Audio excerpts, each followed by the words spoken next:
Hello, mic check.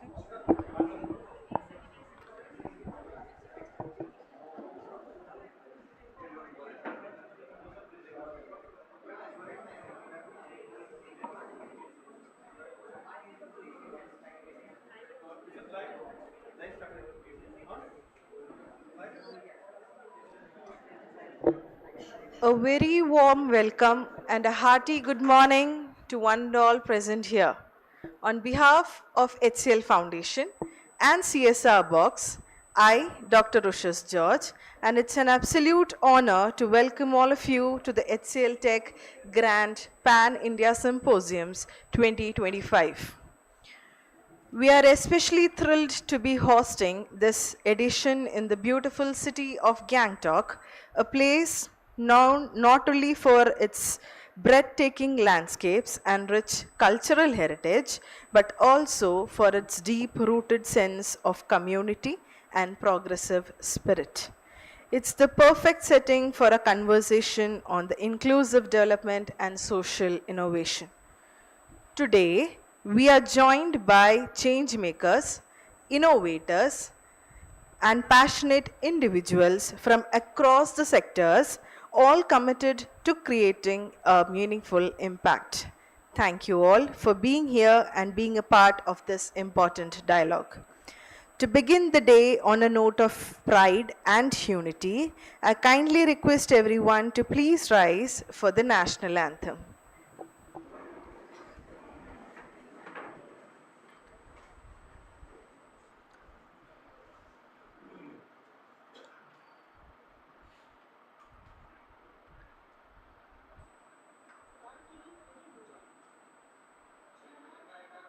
अधिनायक जय हे भारत भाग्य विधाता पंजाब सिंध गुजरात मराठा द्राविड़ उत्कल गंगा विंध्य हिमाचल यमुना गंगा उज्जल जलधि तरंगा तव शुभ नामे जागे तव शुभ आशीष मांगे गाहे तव जय गाथा जनगण मंगलदायक जय हे भारत भाग्य विधाता जय हे जय हे जय हे जय जय जय जय हे. Thank you. To officially mark the beginning of our event, we have a digital lamp lighting ceremony, a traditional gesture that signifies the triumph of knowledge over ignorance and the collective light we shine when we come together with a purpose. Please rise for the कुरुत्वं कल्याणम् आरोग्यं धनसम्पदः शुभं कुरुत्वं कल्याणम् आरोग्यं धनसम्पदः शत्रुबुद्धिविनाशाय दीपज्योतिर्नमोऽस्तुते दीपज्योतिर्नमोऽस्तुते शुभं कुरुत्वं कल्याणम् आरोग्यं धनसम्पदः शुभं कुरुत्वं कल्याणम् आरोग्यं धनसम्पदः.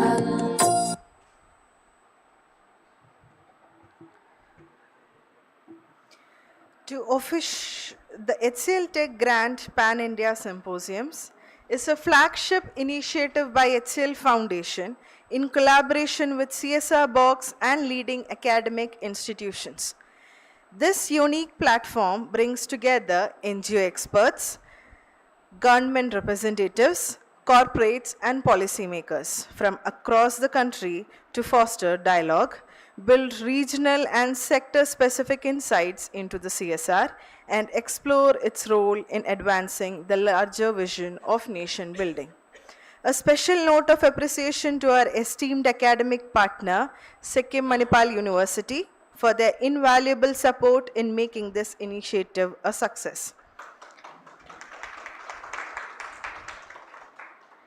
Started in the year 2015, the HCLTech grant is a corporate social responsibility commitment by HCLTech through HCL Foundation in India to strengthen and empower NGOs with them as well as recognize them for their path-breaking work.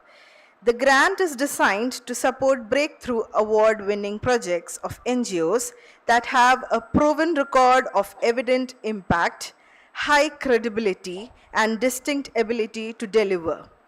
NGOs that reach out to the marginalized, isolated, underserved, and underdeveloped rural communities of India and work jointly to achieve sustainable socio-economic development.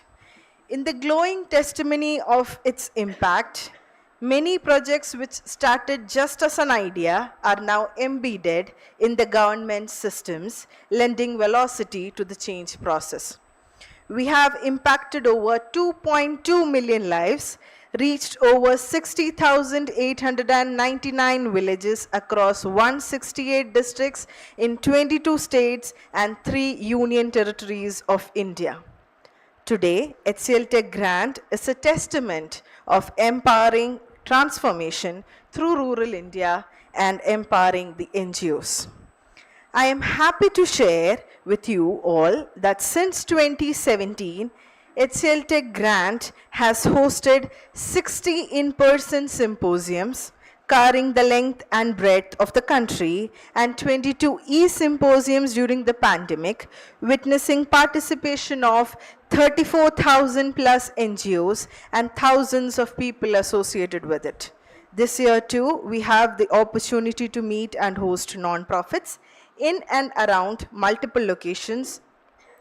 We have been able to conduct the symposiums in Ahmedabad and Jodhpur, and today we are at Sikkim, and the process continues in Bangalore, Ranchi, Pune, Bhopal, and Delhi. We will be live streaming the entire event on YouTube. Check the QR code on the screen to scan, watch, and spread across your network. Also, if you are sharing live updates today on any social media platforms, please use the hashtags #HCLTechGrant2025 or #HCLTechGrantSymposium, and let's spread the spirit of collective impact together. To set the tone for this meaningful gathering, may I now invite Dr. Muralidhar V. Pai, Dean of Sikkim Manipal Institute of Medical Sciences, to deliver the welcome address. Sir, please.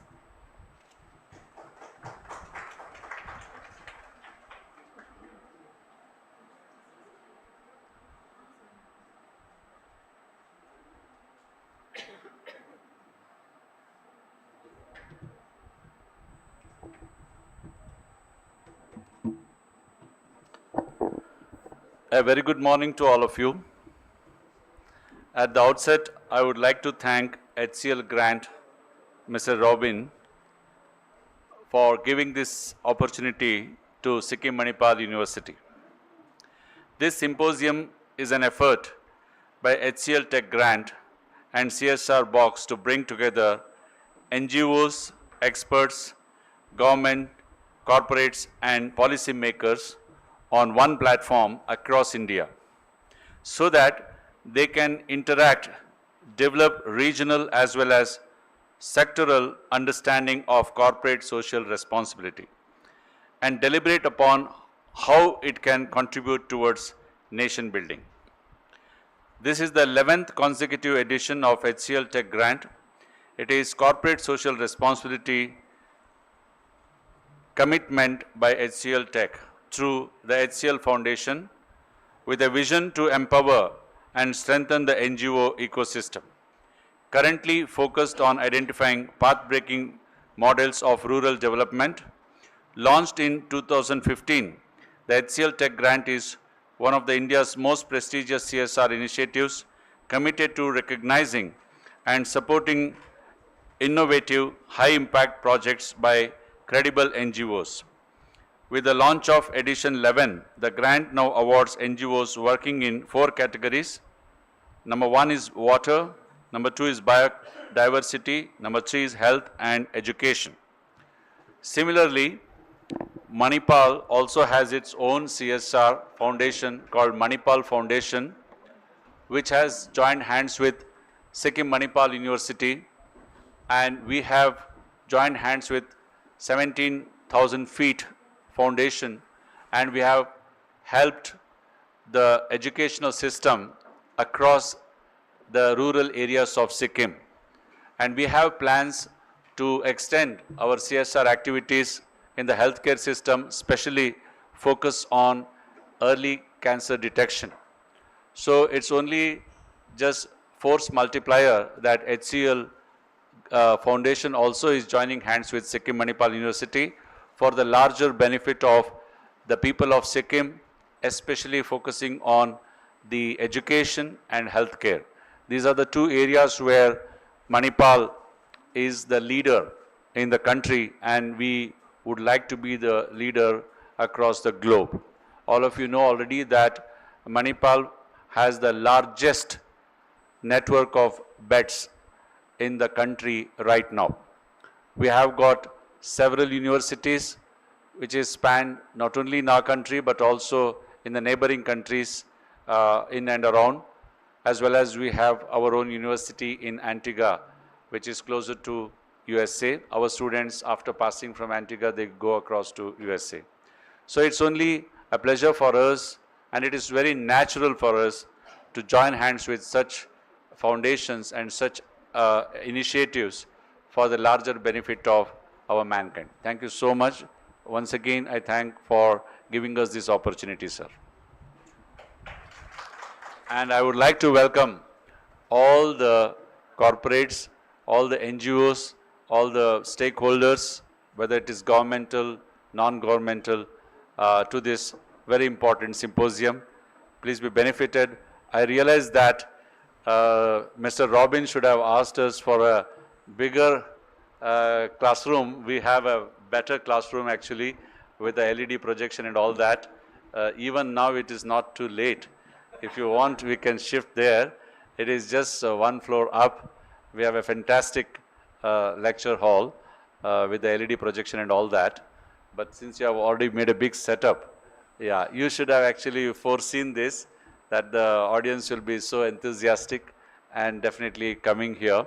I apologize on behalf of you that the space is little restricted, but I'm sure we can seriously consider if it goes into the afternoon, we can think of shifting to the Dr. Ramdas Pai Hall. Dr. Ramdas Pai is the founder of our university here. He is the first, he is a visionary who thought the need of education and healthcare in Sikkim.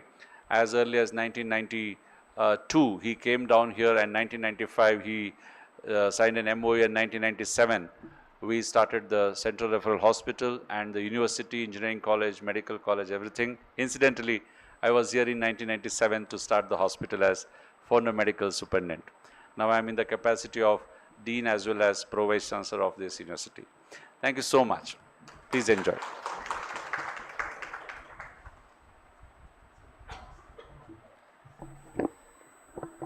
Thank you, sir, for setting the context and for the warm and the gracious welcome. I now request Simi ma'am, Associate Director, HCL Foundation, to felicitate Dr. Murlidhar V. Pai.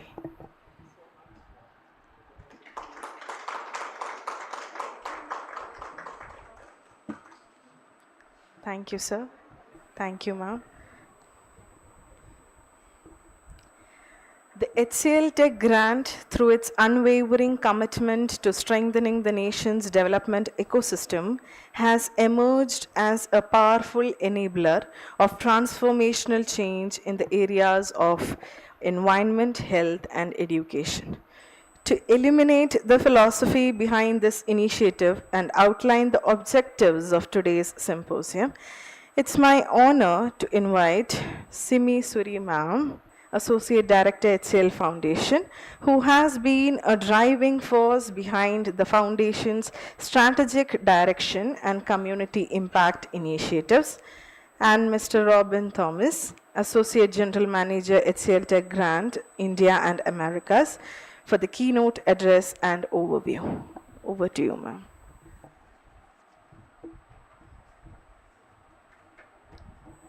Good morning to everybody, the senior dignitaries here, the Dean. I'll speak here and then I'm going to.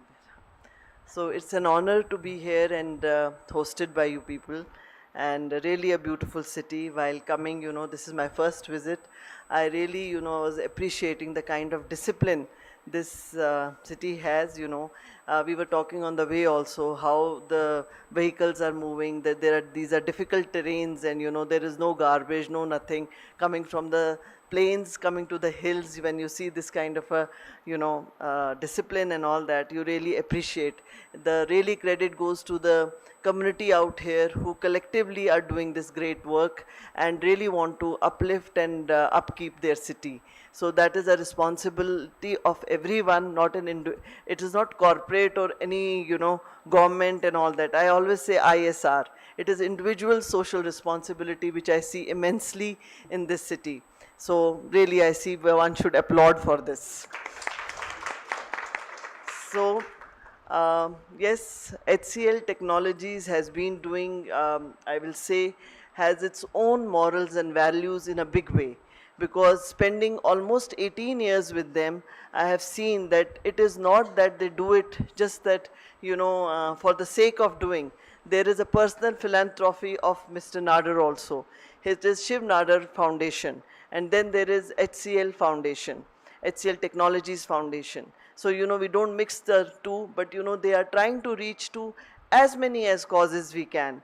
And today we have, when we started, I always say that CSR was not the buzzword at that time, but it was always in the DNA of the organization to give back to the society. That is what makes one really feel good about the organization you are working for, because you really see that they really want to do it from the heart. They are not doing it just for the lip service or for the sake of doing it, but they really feel the causes and want to do good for the society. And the causes we took up, the flagship programs which we call, is environment, as already shared with by my other colleague, that we are taking care of the environment, we are taking care of the skills, education, health. These are some of the programs. They are interlinked also, and you cannot just do one of its kind and then say our responsibility is done. Like everything goes hand in hand. So I'll just talk about HCL Technologies. Today HCL Technologies is present in 60 countries, and we have close to 2.5 lakh employees. And I'm not looking at the slides and all that, because when we go in the slide mode, then there will be too much to speak. And I'm sure my colleague Robin also has to cover a lot, because he has been there from the time of inception. It is only 1 year we had done without Robin, but after that the leadership came in. Dr. Nidhi Pundir is there, who has been conceptualizing and really looking at the path, how we can reach to every nook and corner of the country. And today we are present in almost, I think, 102 cities, and then number of districts. I'm forgetting that. You can always see it in the slides.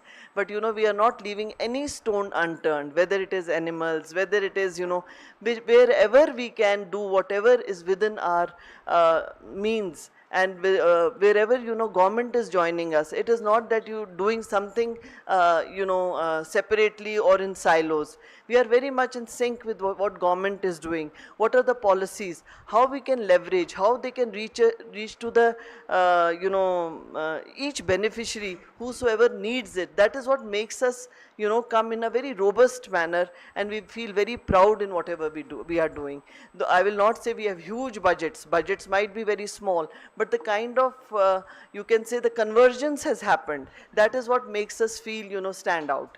That is what I think when they shared, it is one of the prestigious grant. The reason being there, it is the community, it is the government, it is the corporates, all of them coming together and doing the needful. So what more to share, Robin? You can always add, come. And I will just say that, when the law came in, prior to that, we were very much, trying to, you can say, feel the problems. Like we knew the skill, there is a need of the skill. Education system is, children are though in the schools, but still they are not able to read and write the way the standards should be. That is why the dropout rate happens. They are not able to aim for higher education. So keeping all those things, when the law came in picture, we were able to do much more. We were able to strategize in a way that we knew that, this is how we go and this is how we do something along with the government, so that we strengthen the systems and we try to it cannot be mitigated, I will say, but yes, at least we can raise the bar wherever possible. So looking at the infrastructures, whatever is possibility, but not many CSRs must be here in Gangtok. Though it's my first visit, I did not explore to that extent.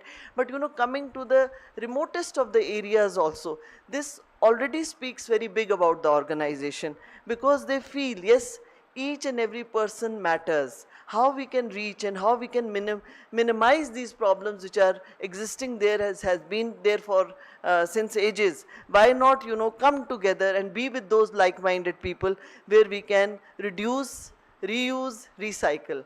So I will just request my colleague to play a picture, play a video where you will know about the philosophy of our chairperson, Mr. Nadar. Now, now it is Roshni Nadar Malhotra. So over to you.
is a saying in Hindi, they say, Log judte gaye, karwan badhta gaya. So you can see that is what has happened, and same has happened in our foundation also.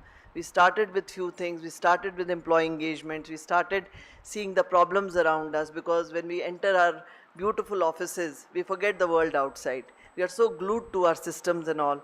And when we see how to bring that, how to lessen the gap, divide which is there, the digital divide, and when you see the how people are living outside, that is where, you know, I feel sensitivity dawns in, your passion, your empathy, sympathy, they all come up. Otherwise, you know, it is me, myself, and the more selfishness comes into us when we are more in our comfort zone. And ye dil mange more. We always want this comfort, that comfort. But when we look at the challenges people meet, that is where we are able to bridge the gap. That is where we are able to balance our lives. So now I'll give you a one glimpse of HCL Foundation's overview, so that you can get an idea what kind of work we do. Then I will ask my colleague Robin to take over for the grant.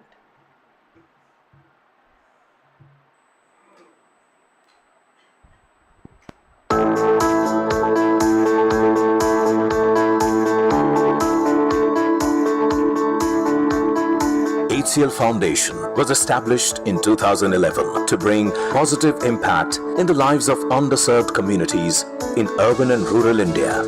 HCL Foundation works in the areas of education, health and hygiene, water, sanitation, early childhood care and development, livelihood, environment, and disaster risk reduction. To bring its vision to life, HCL Foundation has brought like-minded stakeholders together.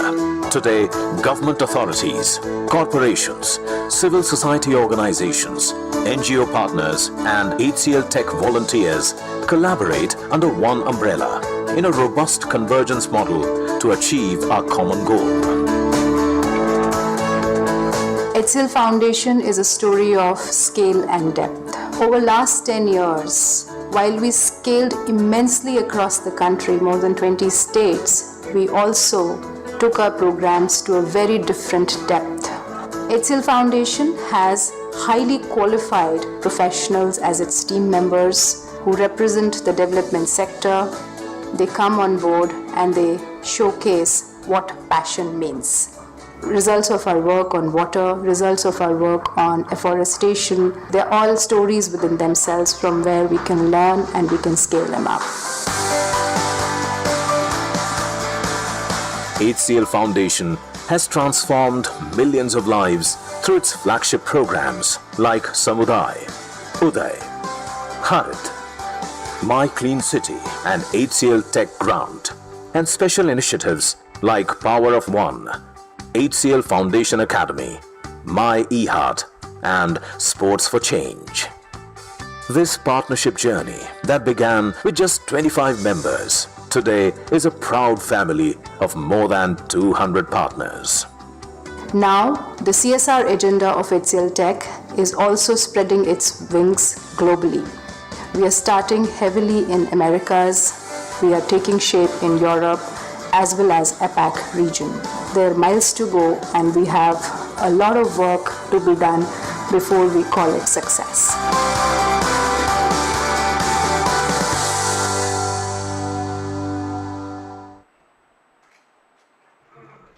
Thank you so much for your patient listening. Any questions if you want me to address anything? Yeah. Or we take it later, I don't know. How is the... Any questions anybody has at this moment? Not even a question, even any appreciation. We are open to hear it. I think, Robin, you can join. Thank you so much, Simi. And first of all, a big thank you to the people from our beautiful state, Sikkim, for inviting us and welcoming us so warmly. So a big round of applause for you all, first of all, for welcoming HCLTech to come here and do this symposium for you all. There will be a big question mark in all of your mind, why we are here. why HCLTech is coming to a place in the northeast, especially in Sikkim, and doing this symposium. And let me tell you, this year we are only doing one symposium in Sikkim, but we are doing total 8 symposiums starting from north, south, east, and west. We started from Ahmedabad, we went to Jodhpur, now we are here, and from here we are going to Bangalore, from Bangalore we are going to Ranchi, from Ranchi we are going to Pune, and from Pune we are going to Bhopal, and from Bhopal then we are culminating our entire symposium in Delhi. So this is the series of symposium which we have been doing. So I was just talking to Simi, and you know, just for your information, Simi was, and she happens to be our first employee of HCL Foundation, who joined and started HCL Foundation, and then Dr. Nidhi joined us as and heading the entire CSR. And then you know, now we are a team of 450 plus employees. And we also have Dr. Ruchi Sadana, coming here. She is representing HCLTech company, which was started by Mr. Shiv Nadar, and you saw how he started from a very small village where he belonged to, and from there how he rose up and how he started an empire. Today it's a big company, employing more than 225,000 employees globally, present in 60 countries. And I'm so proud to say that today our HCL Foundation's work, our HCLTech CSR work, which we are doing in 60 countries, that has been an example to many, many other countries. I'm personally, I was in Brazil and Colombia, and I got an opportunity to represent HCLTech CSR and especially HCL Foundation, and telling those NGOs who are working in the Latin America region how in India our NGOs are working. And when I showed them our NGO work, it was mesmerizing for them. They wanted actually some of these models which are so incredibly implemented by our NGOs in India, and they want to replicate that model today, in global. That's the power of our work which we are doing in India today. So a big thank you on behalf of HCL Foundation, HCLTech, and we have our extended families, as extended team members, our subject matter experts who are our senior subject matter experts in HCL Foundation. Grant Thornton is also representing their organization. Grant Thornton is also one of our governance partner in HCLTech Grant from and it's more than 10 years, and we are running our 11th edition now. And I want to call out the NGO Box team. Please come forward. All the team members, if you could just come forward. NGO Box team, the HCL Grant team, please come forward. Please come here. I wanted to show you, this is not something which we have come yesterday and we just organized this. They have been, continuously traveling, and their bags are already packed till July 11th. After July 11th only they'll go back to their homes after completing all the symposiums. And they have been here for the past 3 days, connecting with all the stakeholders here, especially Madan sir and the Sikkim Manipal University. A big thank you for hosting us here, sir. I just wanted to tell you the amount of hard work which goes in to organize these symposiums pan-India, where we have participants from 100 till 500. So this is the amount of hard work. A big round of applause to my team who has been running this show, Unstoppable. So I call them the Unstoppables. So thank you so much. And we have NGO Box, CSR Box, as our organizing partner for organizing all these symposiums pan-India. So I'll just end up here because I know there is a time limit. So a big thank you, first of all, for hosting us, for welcoming us. There is a lot of good sessions. You can expect. We have a panel discussion. We will also talk about the HCLTech grant, how you can apply for HCLTech grant, what all are those selection parameters which we look into in the proposals. So please take this session as one of your capacity building sessions, because these are some of the sessions which we are doing for the benefit of the NGOs, not for you to only apply for HCL grant, but also to understand what all are those areas, what all are those selection parameters which a donor sees, which a donor expects from the NGOs when they write a proposal to us. Also, we will have a very beautiful panel discussion on water as a topic today. There's a good speakers, and we will also hear from them. After that, there is a surprise for you guys, but I'll just open the surprise. So we have organized a group activity where we will want to understand from you how you write a proposal. So then we will deliberate upon how a good proposal is written. So are you excited? I can't hear, the energy is very low here. We will have to stop the symposium then. Are you guys ready? Yes. Wonderful. Over to you. Thanks.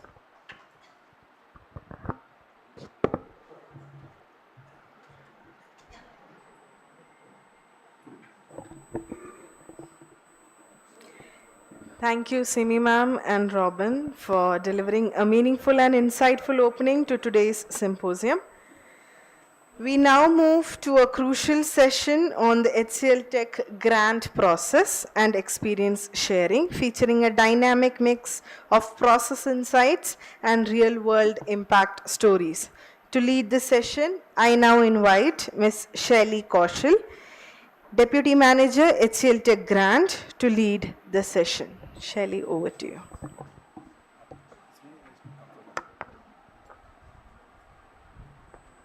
Thank you, Dr. Ushas, and good morning to everyone. I'll just try this. I'm not very sure, so please mind if I pronounce it now wrong. Namaste, Khamari Mo, Tashi Dile, and Sevaro. So I wanted to start, and because we also have our NGO presence here who are working on this. So in Nepali we call it Namaste, in Lepcha we call it Khamri Mo, and in Bhutia we call it Tashi Dile, and in Limbu we call it Sevaro. So today I will be taking you through the, I'll use this mic. So today I will be taking you through the HCLTech grant, what is HCLTech grant, and what is the process to apply for HCLTech grant. So let's start with, how many of you know about HCLTech grant? May I please have raise of hands of NGOs who are aware of HCLTech grant? Very few. Okay. So you make my job a little tough. So that's okay. So now let me talk about what is HCLTech grant. So HCLTech grant is a CSR commitment by HCLTech through HCL Foundation in India, which give grants to the NGOs who are working towards the rural transformation of India. And it has two specific objectives. So the first objective is to give the financial grants to the NGOs who are working towards rural transformation and doing path-breaking work. The second objective, and you will also see that there are compendiums which we have laid here. So the NGOs who go to the, who are in top 40, their models, their impact models, we feature in these compendiums, and these compendiums give them the global presence and lot of credibility.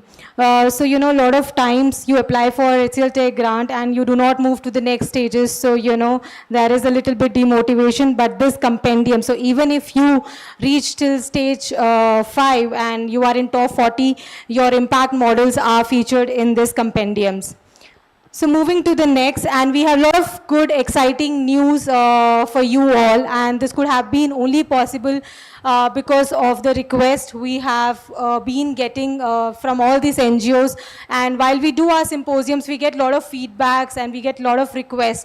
So because of this, we could go to our management, and this exciting news we could make it possible. So the exciting news is that now HCLTech grant will be given in 4 categories, and now we have 4 categories. So the first category is water, biodiversity, education, and health. So till now, HCLTech grant used to give grant in 3 categories: environment, health, and education.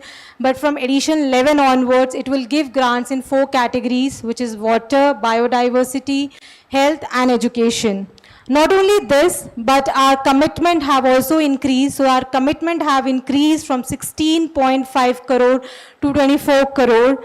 And So till edition 10, we used to give grants in 3 categories, as I just mentioned. So we used to give 5 crore grant to the winning NGOs and 25 lakh grant to the recipient NGOs, the runner-up NGOs. But to the next, while I will also take few questions, because I've always seen that, and now it's been 5 years for me in the system.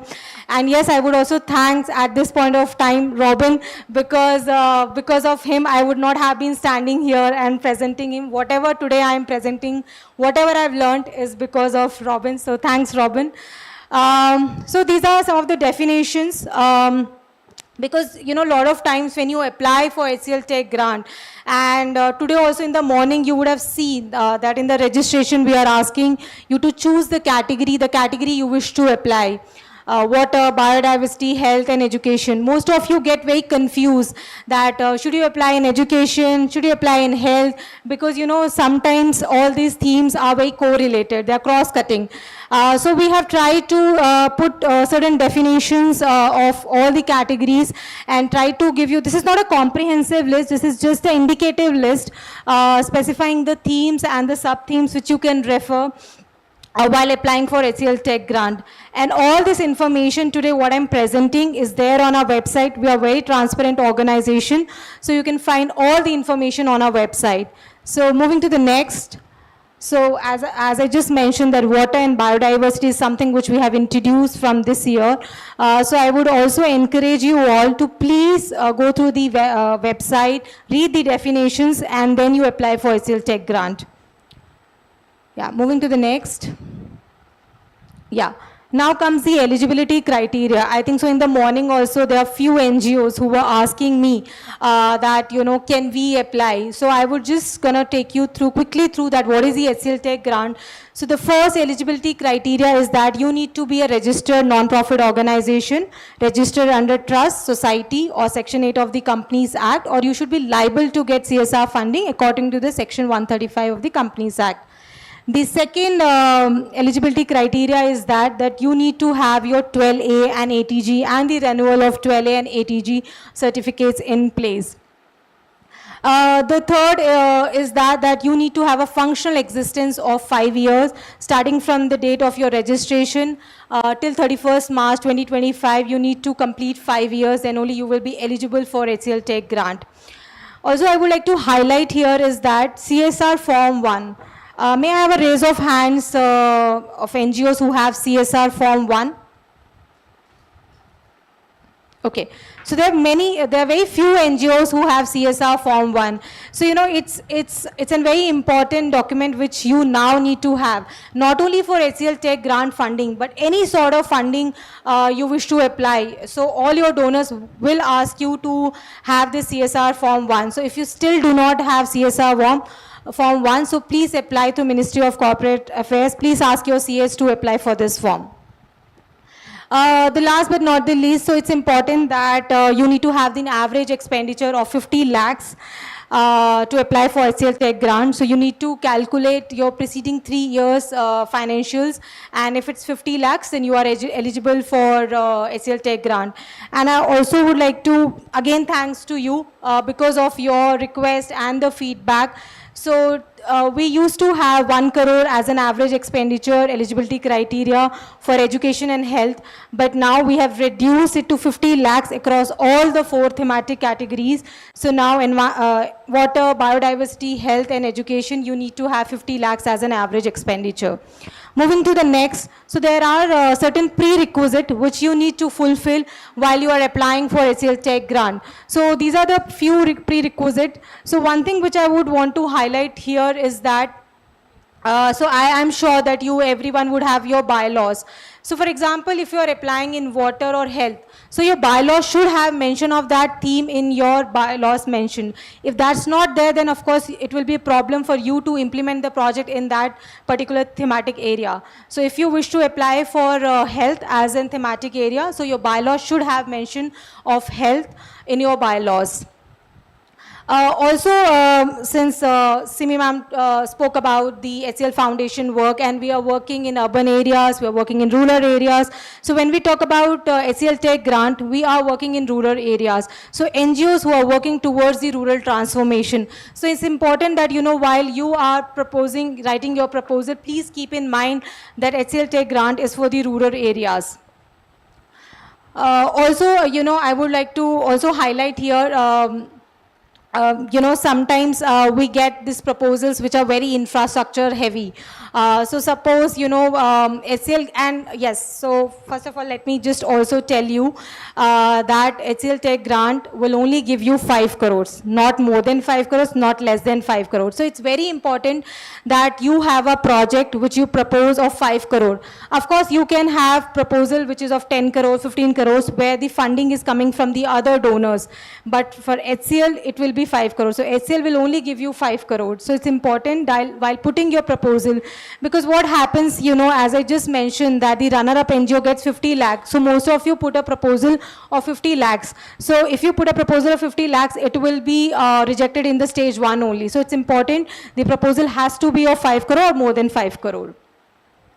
So as I was just mentioning, that it should not be the case that they are very infrastructure heavy projects.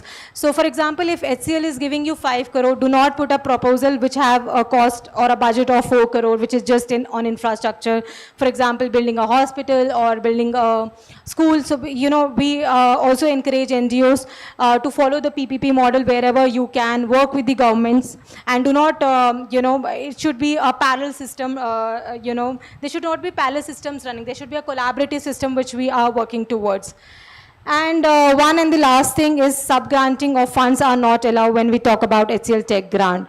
So it should not be the case that, HCL, if you are a winner and you get a 5 crore grant, you give that 5 crore to someone else to implement the project. So that's not allowed.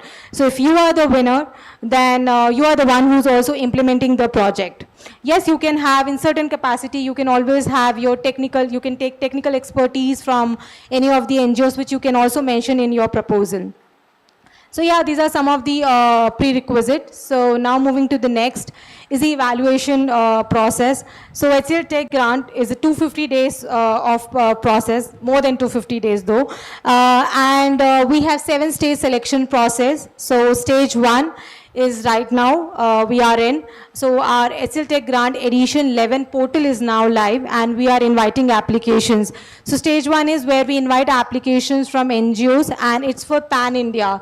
So, a lot of times NGO feel that, it's limited to specific geographies, but it's not the case. It's over pan-India, and NGOs presence in pan-India can apply for HCL Tech Grant.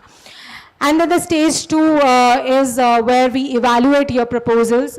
Your project abstracts are evaluated, and the project abstracts are evaluated by our domain experts, our independent subject matter experts, the governance partner, and the ACLF thematic leads. And today you will also have the opportunity to hear from all of them, because all of them are present today. So we have our subject matter expert, Dilshad, who's here. We have a person from Grant Thornton, and we also have Ashok, who has been recently joined, I think so, Harit, but he also comes with a lot of experience. Also moving to the next stage, which is stage 3. So NGOs who get shortlisted, and every proposal we deliberate on each proposal, and then the NGOs move to the stage 3, where we ask NGOs to submit the stage 3, which is a detailed proposal. And again, the portal is live, and the NGO submit the detailed proposal. Again, these proposals are reviewed by our subject matter experts, our domain experts, and we deliberate on each case. After that, we have a stage 4. So NGOs who have been shortlisted in the stage 3, who detailed proposal gets shortlisted, they move to the stage 4, which is a field audit round. So field audit is where we, the subject matter experts, along with the SCLF team members, travel to your project. So it's a 2-day visit, where the day 1 is dedicated to the field, to the office visit, where we meet you all. And we also give you an opportunity to present your proposal. You give a full presentation on your proposed proposal, because till now we have been evaluating basis the information you have written on your form. But this is a stage where we also give you an opportunity to present And also then the second day is dedicated to the to see how your work will be implemented on ground. So then we do a workshop where we also discuss on each case, we deliberate on each case, and the NGOs move to the next stage, which is a stage 5, and top 40 NGOs move to the stage 5, which is a sub-jury round. We have our sub-jurors present in each thematic, and they, so the subject matter experts who visits your field, they present your case, they defend your case, so they plays a very important role.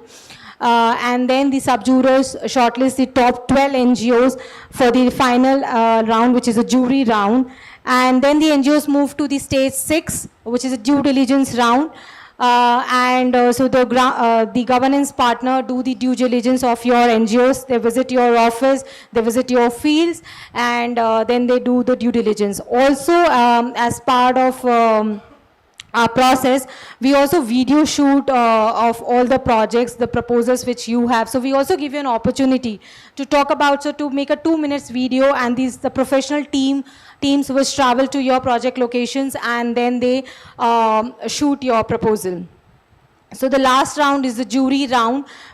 So as we just encourage you all to, when you make your board members, so it's important that you have presence of independent members also. So similarly, in our jury members list, we also have the independent members who are part of our jurors, which you can always read more about them on our website. So yeah, this is all about the process of HCLTech grant.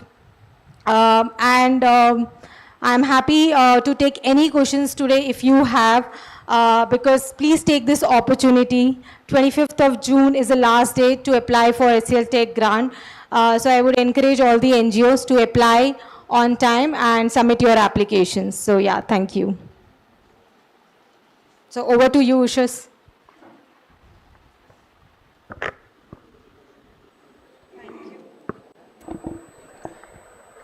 Thank you, Shelly, for briefing us through the grant process. I now request you to kindly come forward for the panel discussion.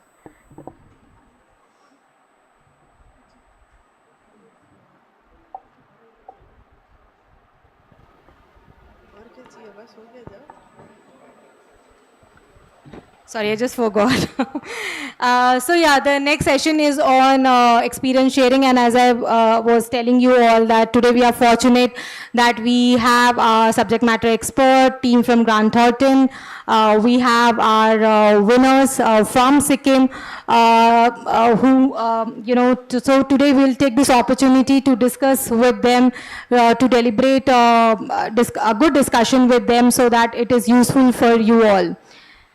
So I will start with Dilshad. So Mohammad Dilshad is a veteran with extensive 19 years of experience across the 19 development sector cycle, from grassroots implementations to strategic management and partnership. With a deep commitment on environmental initiatives, he has worked with European and American CSOs, global brands, multilateral and bilateral brands. In the last 10 years, he has worked in reducing water consumption, GHG emissions, energy reduction in agriculture and textile supply chain, focusing on environmental and social sustainability. I'm delighted to welcome Mohammad Dilshad, who has been associated with HCLTech grant as a subject matter expert since his inception. He's also a master practitioner in NLP with a keen interest in human behavior. So requesting Dilshad sir to join us on the dais.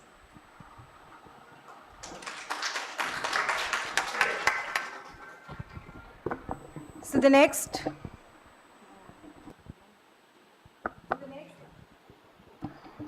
So the next is Pranjal Saxena, a strategy consulting professional at Grant Thornton, Bharat, with over a decade of experience in strategic advisory and business development. An alumni of IIM Shillong, he brings a deep expertise in sustainability and agribusiness with prior experience at EY and Tata Trust. He has also contributed to Grant Thornton's research efforts, co-authoring reports such as one on volunteering in India. Requesting Pranjal Saxena to please join us on the stage.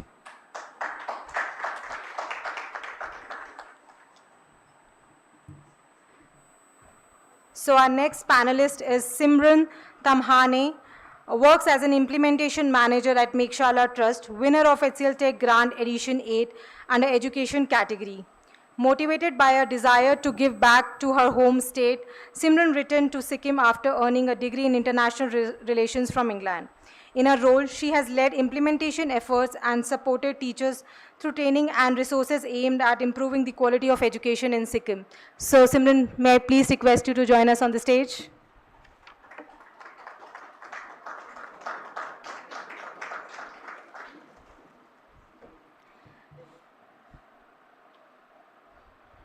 So the last panelist is Palmu from North Sikkim, is an education professional dedicated to empowering teachers and improving classroom learning. She holds an MBA in Human Resource and Marketing from Sikkim University. Her work reflects a strong commitment to quality education, capacity building, and community development. So may I please request Palmu to please join us on the stage?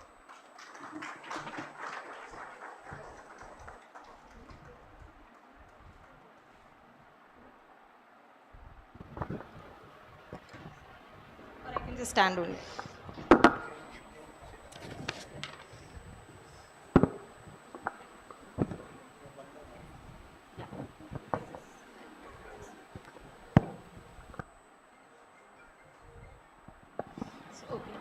So since I am sitting with Dilshad sir, so I'll start with Dilshad sir. So Dilshad sir, he has been the subject matter experts, and he has been there in the system since its inception. So it's been, I think, so decades, sir. He has been evaluating the proposals, and he comes with a lot of experience. 19 years of experience says a lot about him. So sir, I would like to ask you that what are the critical parameters, the lens through which you evaluate the proposals whenever, I know that we send you a lot of proposals. So what are the lens, the parameters through which you evaluate any proposals? So yeah, over to you, sir. Thank you, Shirley, and thank you everyone for your time today. When I address or I share my experience, the first thing I say, because you are here, you might be coming from long distances. So this is like you are spending your time being over here. So as much as you can if you'll ask the questions, it will be the maximum utilization of the time. If you have any query, please just ask them. And then, Shelly, I have a lot to say about proposal writing, because that is the key of like SCL grant. It is about the proposal. When we visit the field, we see the work in context to the proposal. And when you apply, be it abstract to the proposal, we see, we read it like to see your strength, why this proposal is outstanding. Then may I take like maybe 5 minutes, or how do you want it? So, okay, so, I had written few things to make it more structured, to make it more simple, and I will try that you should be able to get some kind of real sense of what kind of experience, or what kind of, when we see the proposal, what literally we see into the proposal. So then I wrote the word proposal itself, and then I try to find out the things in against the alphabets actually. So the first word of the proposal is P, and what we see probably when we look to the proposal, it's the problem you want to solve actually. And this is for your real life as well. If you know the problem, then probably if you understand the problem, then you have already solved it half. And then you will be able to take the decision, or you will be able to take the risk. So for my understanding, when you are writing the proposal, please be sure what the problem you want to solve out of this proposal. Because when we see the proposal, if we don't get the sense that the proposal is really trying to solve some problem, we can see through it. Because personally, myself has almost seen more than 1,000 SCL proposals as of now in the last 10 years, and have been to almost every part of the country on the field to see the proposal. So we get the sense whether the person or the organization is really trying to solve the problem or not, or they have written the proposal just for the sake of proposal, or just for the sake of applying the grant. So please be sure what the problem you are trying to solve. I would also like to say it in other words. The next word of the proposal is R. if you, then you can think it otherwise. What are the results you want to produce out of your project or proposal? So be sure about the results. And then O, because this is a competition, we get the proposal from across the country. So your proposal should be outstanding and it should be original. So many of the proposal we see that, it is copy pasted. I'm being blunt over here because I want to convey the right message. I just don't want to be politically correct. So the proposal should be really original. It should not be just a copy paste kind of thing, right? And then the next word of the proposal is P-R-O-P. So it should be practical package. So when we analyze the proposal, we see like you will be talking of like we will be reaching out 200,000 people or 300,000 people, which is practically not possible. So the package which you are proposing into a proposal should be practical one, whether it is doable or not, right? I am not going into too much detail because there are other panelists. I'm being a bit faster, but you can ask the question later on. Then the next alphabet is O, where it should be outcome driven. And it should be qualitative and quantitative both. What we see in proposal, it is just like you will just write theory that this will change. But how to measure that change, it's really missing. So it should be measurable as well. With, we understand particularly in environment, you can't make everything measurable, but whatever possible, just make it measurable, both qualitative and quantitative. Then the next alphabet is S, which is sustainable.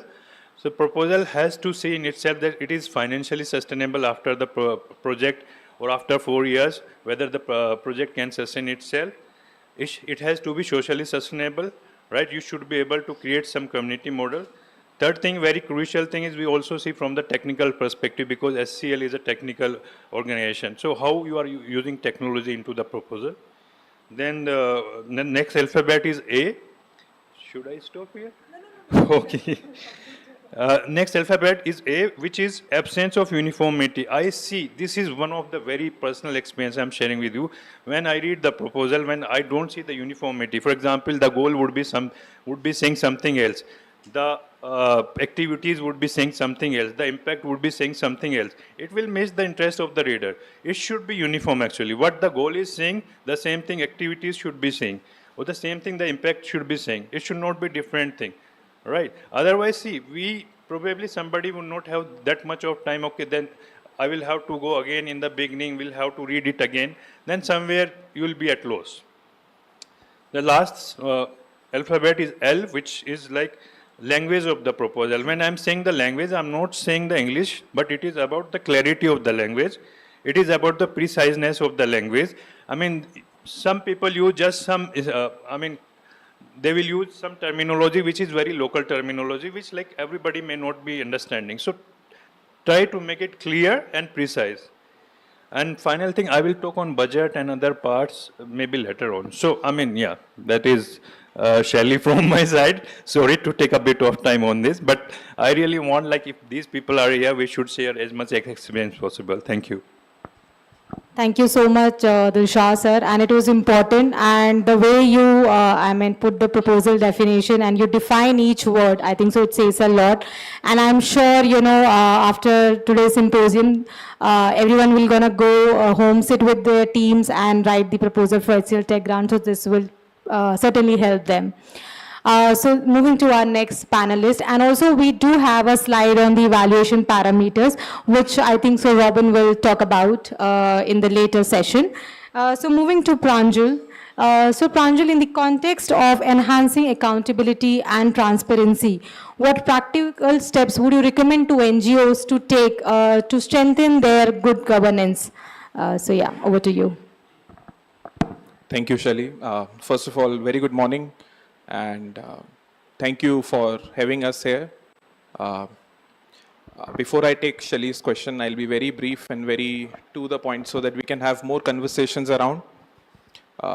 It's always great coming back to Sikkim, and there are reasons to come back. But from the perspective of CSR, let's understand, and that's a question to the house, to the audience who is sitting here, and I'm guessing most of you would be practitioners or people associated with civil societies. Has anyone got an idea of what is the CSR contribution to the state of Sikkim? Anyone? Yes, please.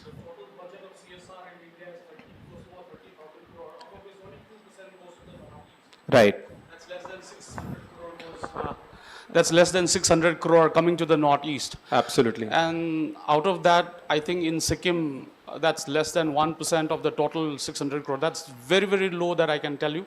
I'm coming from a perspective of what I see from the northeast. Absolutely fine. And in I don't know the numbers in Sikkim as such, but the whole of northeast is less than 600 crores. Absolutely. Thank you so much. Sir, may I know what's your name, please? Okay, I think I should just introduce myself. My name is Professor Tej Chingtam. I'm a professor, also currently an accidental CEO of an Atal Incubation Center that we run here. So I do a lot of CSR work around here. I've engaged with a lot of CSR, including Meta's CSR. I work with them. Thank you. And I also advise the Commerce Minister. So I'm the only one from Northeast to advise the Commerce Minister. And I frequently meet Mr. Ajay Chaudhary because he's also part of the team. So that's how I know the whole ecosystem. But unfortunately, yes, I'll come back to you. Why I'm coming back to this point is because I am part of the vision document draft committee for 2047 of the entire Northeast. So I have the numbers with me. I don't have exclusive numbers to this team. Absolutely, fair enough. Thank you so much. Thank you so much, Professor. In fact, you should be also sitting right next to us to be able to like to hear from give that you first, insight. But right, I think he's very close to it. About 30,000 crores is what we have in India, and less than 2% comes to Northeast. But to be precise, about 35 crores is what Sikkim gets as CSR funding. And this is as per the Ministry of Corporate Affairs, if you go and check their website. Now, that is the point which I wanted to make before we actually address the concern that was raised by my fellow colleague, Shelly. So, see, neither I come from a practitioner background in the sense of implementing agency as an NGO, nor I come from the foundation perspective. I am representing Grant Thornton, which is a governance partner. So you would have seen some words written, governance partner across multiple stages. And our job is to keep the entire process sanitized, to keep it in shape, to guide the organizations and as well as co-create a model that supports and aligns with the government, like you said, as a draft he's writing. So therefore, compliances and overall the governance parameters become very important for an organization. What happens is, I'll take cue from our fellow expert here, Dilshad. When we write our proposal, what we have seen is, we go wrong at certain stages. We are drafting a proposal saying, this is the problem, this is the overall context. So the first thing is, organizations coming out of Sikkim, they need to understand that by and large, you just have about 36 crores to get from CSR, right? If you want to get more funding, there has to be a very, very specific program that you need to write with certain defined aspects, parameters, key figures. But alongside that, equally important is your compliances. When I say compliances in very simple terms, you need to have documents like 12A, ATG, CSR Form 1, and in case, let's say some of you may have FCRA registrations and you're getting international funding, all of these. So it's not just the submission of documents that, oh, we have these in place and this is it. It is how well you are practicing them, how well you're compliant with them. We have seen, and I think it is right time to address, HCL Foundation in their HCLTech grant receives approximately 20,000 registrations on a yearly basis. That translates to roughly 2,000 applications, which is a 10%. So from 20,000 registrations, we get 2,000 proposals, and that is from the length and breadth of the country. From the 2,000 proposals, the entire process starts and we reach a last stage where we just have 12 organizations. So it is not just the model. Every organization is presenting something as a project that, okay, this is what we want to do. But most of them, in fact, 70 to 80% of the organizations, they do not move beyond first or second stage, primarily because their documentation is not complete. Now you are working in, say, health field as an organization. But if your documentation, if your trust deed, if your memorandum of association, MOA doesn't say, object clause doesn't say that we work in health, I'm sorry to inform you, you will not be liable to get funding from CSR. This is as per the CSR laws. So therefore, if an organization is applying, you may have a great project on some key critical issue on environment, health, water, biodiversity. But if you don't have those aspects listed down in your charter or your trust deed, object clause, you will not be able to move beyond a certain stage. So it is very important, and at every stage we have certain parameters, because since the introduction of the law, the CSR, things have changed. So one has to make sure that we are updated on what the CSR ground is doing, how the ecosystem is moving. And we have great example. I think we have Meghshala Trust, who are the winners, and they come from Sikkim. They've implemented a program. They're still ongoing program. This is one organization which came out of the entire pool of 2000, made it to the finalist.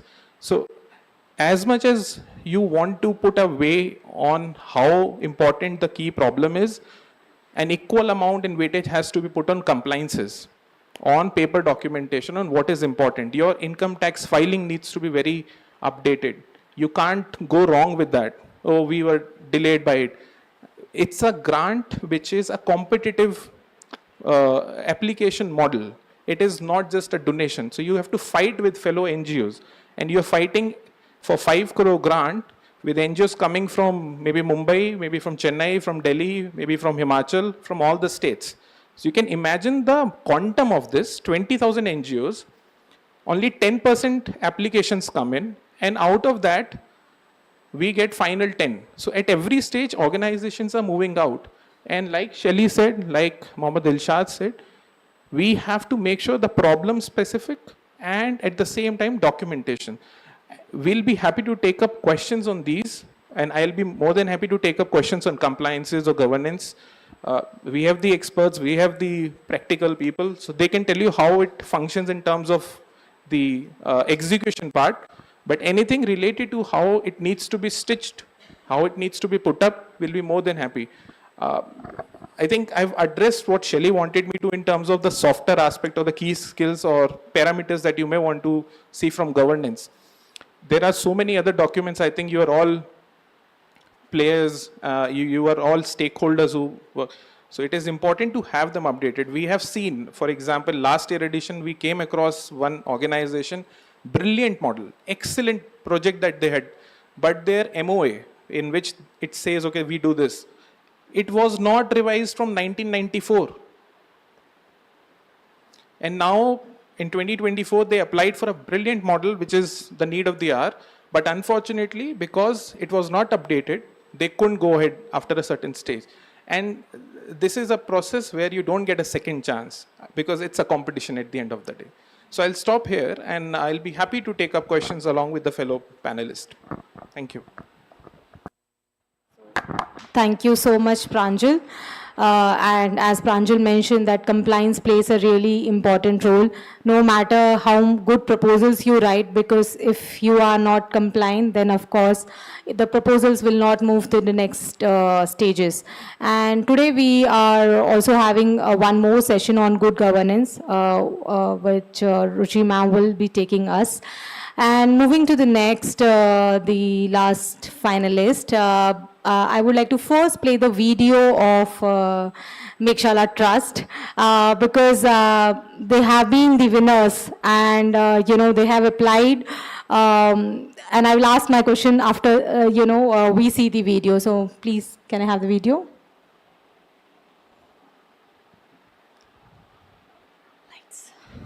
Lights.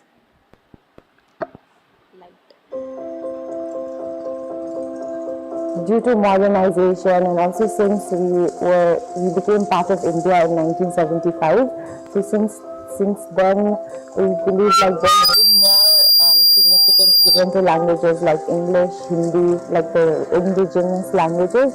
They are dying because I myself, like I do not speak my mother's language. I understand barely like a few words, and that's the case for a lot of people from my generation but also younger.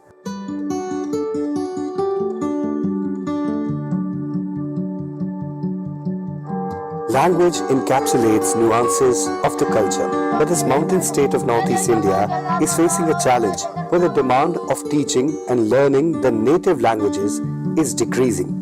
Meghshala, a Karnataka-based organization that has already been working in 200 schools in Sikkim, proposes a technology-based solution where teachers will be trained and supported with in-house developed Mekshala app along with the hardware to teach 3 local languages in line with the state's curriculum. We focus on developing and creating content that is engaging for students, aligned to the government curriculum, but also focuses on making learning more self-independent and having the students learn from each other. The other aspect is also teacher training and providing teachers with contemporary resources to enable them to make classrooms as engaging and as modern for the students as well. HCL grant, the languages we are highlighting are Nepali, Bhutia and Lepcha, which are the main languages in Sikkim. And we aim to also train the language teachers. Once we've created our content, we'll be uploading them onto our app, which is the Mekshala app, and also just giving teachers the hardware with all of our lessons preloaded. We're working very closely with the education department, especially the language and textbook director. Project also aligns with NEP's new policies of emphasizing for which even language is part of it, and also including technology in the classrooms.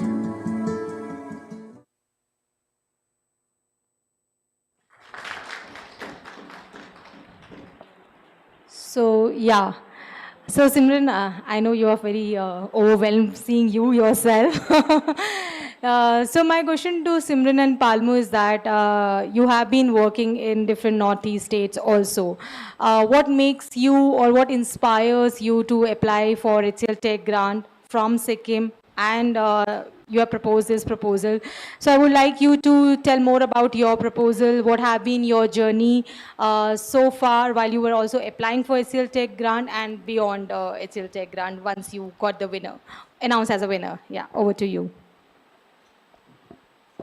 Thank you, Shali. Good afternoon, everyone. My name is Simran, and she's my colleague Palmo.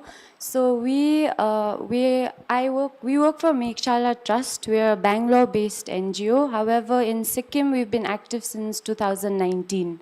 So prior to COVID, we used to work with just the core languages, which were English, social studies, math, EVS.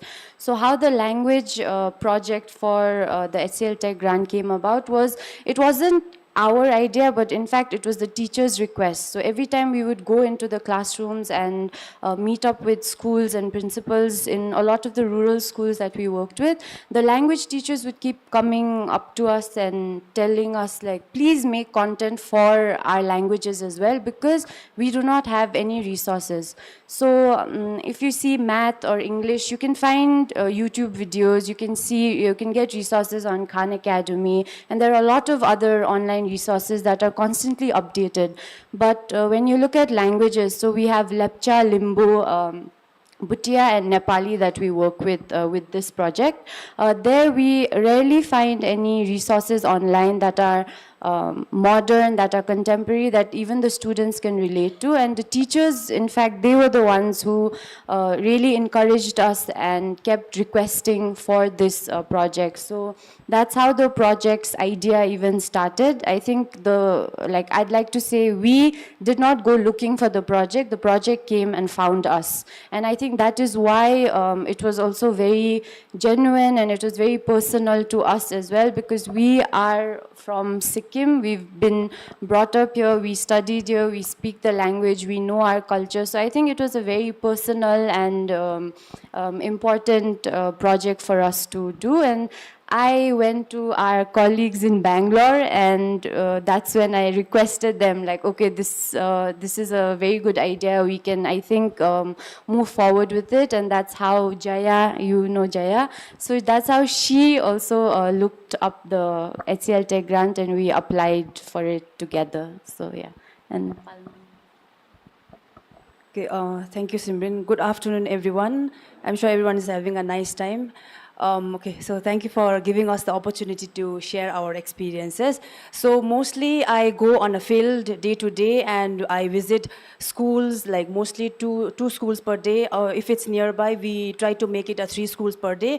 And when we go in the school, what we do is we interact with the teachers, we be a part of their classroom sessions. And so when we go and do this, we try to be as friendly as possible so that like we will get the exact feedback that we are looking for. Because like if we be strict and be like upfront like that, they may not come up with the exact problem or the solutions that they are facing. So when we do a school visits, first thing we go and talk to the teachers, and then we request for classroom observations. So when we go to classroom observations, it's not about like how well the teacher is teaching or how well the students are adapting to the teacher or what exactly the teacher is trying to do like that. So mostly we go and see how well our Mekshala is functioning in the classrooms, how well it is helping the teachers, how well the students are adapting to it. So initially it was like, like 0.1 like that on the scale of 1 to 5. So as we went on going and training teachers, talking to students, training them more on hardware. We also given hardware to all the schools. So we work in all over Sikkim, 6 districts we are present, and we are 20 plus employees. So with continuous support, so the teachers are also improving and students are also enjoying, and we also have seen more number of like language students. Prior to the introduction of our project in the schools, we see like very less students, and also like we see nowadays we hardly speak our own languages. So like Bhutia people, Nepali people, or Limbu, Rai. So we have very few people. So this is one small, contribution from our side to the society to protect our language as well. Yeah, so that is it. Thank you so much. Shally, just to go like the application process. So I'd just like to say this to everyone here as well. This proposal, like Shally was mentioning, it's around 250 days. So it's not something you just write, submit, and forget about it. So like our team in Bangalore as well as Sikkim, I think we worked for it for a period of 9 months. So we joke and say it's our little baby, because it was like a joint effort. And when you work on the proposal, I would encourage everyone to, loop everybody in. So you get feedback from the finance team, you get feedback from the implementation team, you can get feedback from the teachers, content creators, even the government departments, because you will need everybody's support as well as their sense of awareness for what the project is about. Because once you do finish the first few rounds and you are selected, that's when the HCLTech, they come to the state that you're working in, and they also do like a thorough review. They meet the government departments, they meet your team, and that's where also it's very important, because your team, the government departments, everyone you've mentioned in the proposal, they should also be aware of the project that you're doing, and they should also they should be very confident in what they are sharing with the HCLTech team. So like I said, it's not a one-time process. It takes a very long time, and each time it feels like tougher.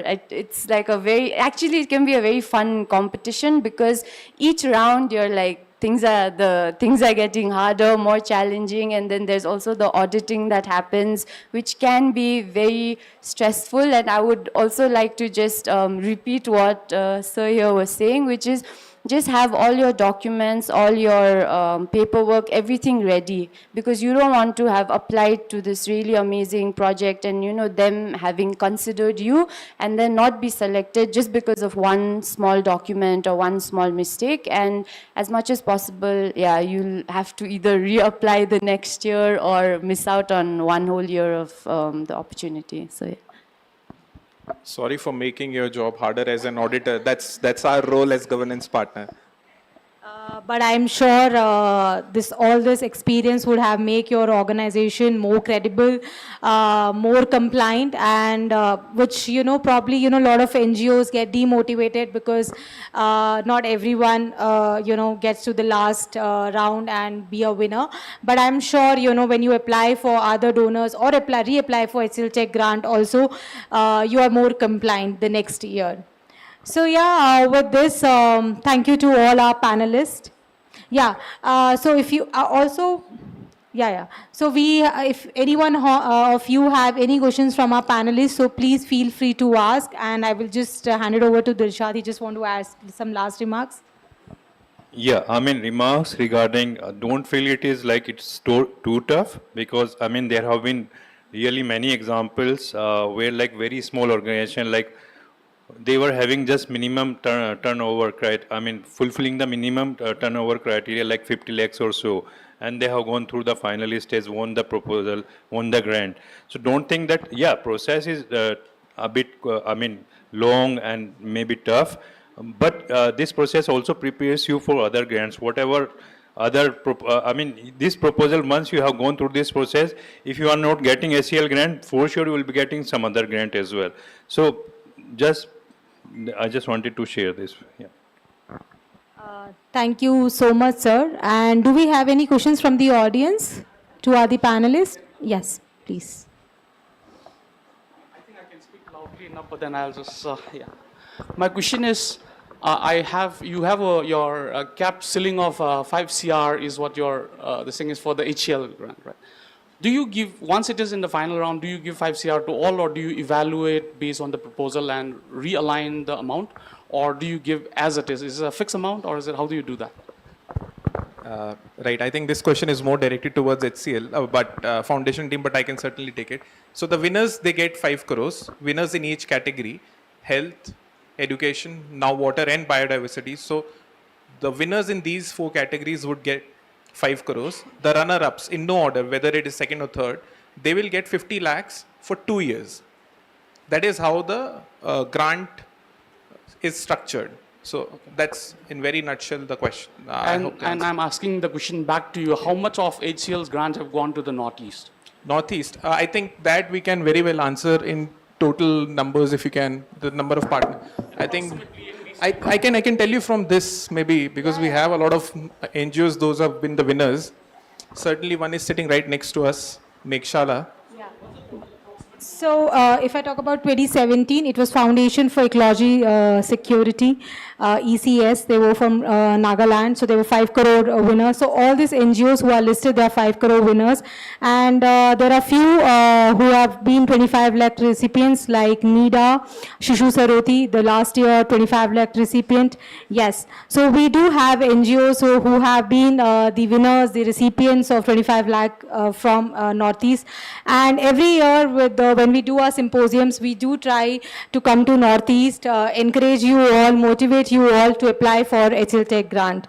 Because when I get all those calls, I do echo that, there are a lot of signal issues, you are missing on the deadlines, but I would again encourage, because we give you 2 months time to apply, so do not wait for the last day also, and apply well on time.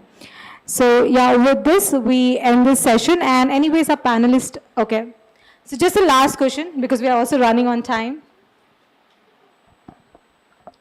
A very good morning, and on behalf of Sikkim, I would like to welcome all the HCL team for being here with us and enlightening us with several topics and things. So my major concern and my major point is that, like, on the thematic area, like you all will be providing us with the grant in field of biodiversity, in field of health. For example, my NGO or our NGO, we work towards addiction-free Sikkim and mentally healthy Sikkim. So can we apply, where should we apply? Okay, so that proposal will come in health category. So you can put it, because those are the proposals which are like under non-communicable diseases. So we have in the health category, this proposal will best fit in. Huh? Any other question? Yeah, please. Quickly, we have to finish this session. Okay, yeah. We'll just take these 2 questions. All other questions, I'll take it during our session. Okay, I promise. Yeah, thank you, panelists. Mike, I have 2 questions. The first is, how do you encourage to integrate, the cross-cutting themes into these 4 thematic areas? The cross-cutting themes may be the GESI, maybe disaster risk reduction, or maybe gender. So how do you encourage the organization to do that? And how do you consider the proposals which comes to you in this fashion? The second one is, when the organization is eliminated in the round 3 or round 4, do you communicate to the organization how and why they have been eliminated, and what are the mistakes they have made, and what are the the chances they can reapply in the future? Thank you. So you have rightly said that these are the cross-cutting themes, but right now, these are the 4 thematic categories which we have open: education, health, environment, livelihood. And all these things, gender, DRR, those are the components which you can add as part of your proposal under health or environment or livelihood or education. Okay, so we are not specifically asking proposals on gender specific, but those are the components within the proposal, main proposal. Now on to your second question on the feedback. Yes, there has been, I'll be very transparent that we are not giving feedback to all the 2,000 organizations who have been applying in HCL grant from all over India. Okay, there are specific cases, right, where, if you call us, because we have a toll-free number with us, and that is, that call directly comes to Shelly. We have our team members sitting in Delhi, and that call comes to me also. So if you have any special queries, if you want feedback, you are most welcome. You can call us. You can take our numbers today. We'll put our phone numbers and email IDs today. If you want organization-specific feedback, we are open to give you the feedback. But the catch here is, you have to take it positively. The problem here is, when we give feedback, NGOs counter us. And this we have been facing. That's the reason we only give feedback to those NGOs who are open to take feedback. And we have winners in this room and also from all over the country, all these organizations who have been the winners of the HCL grant, except 1 or 2. All these organizations, they have been applying for the past 1, 2, 3 years. Then they are being announced, because every time you improvise your proposals when you get feedback. Okay, so we are open to give you feedback, but you also should be open to take those feedbacks. Yeah, thank you. Hello, yeah. Just on that question of cross-cutting, if I was understanding it rightly, and just to add to Robin, I mean, if, for example, you're applying for environment category, the primary impact should be with the environment only. And then, like, some part can be some other thing. But if, like, we have seen proposal where somebody is applying into the environment category, but most of the proposal is talking of education, then that doesn't make sense. If it is health category, it has the major impact has to be on health category. Some part can be some other thing. Yeah. Thank you. Last question, please.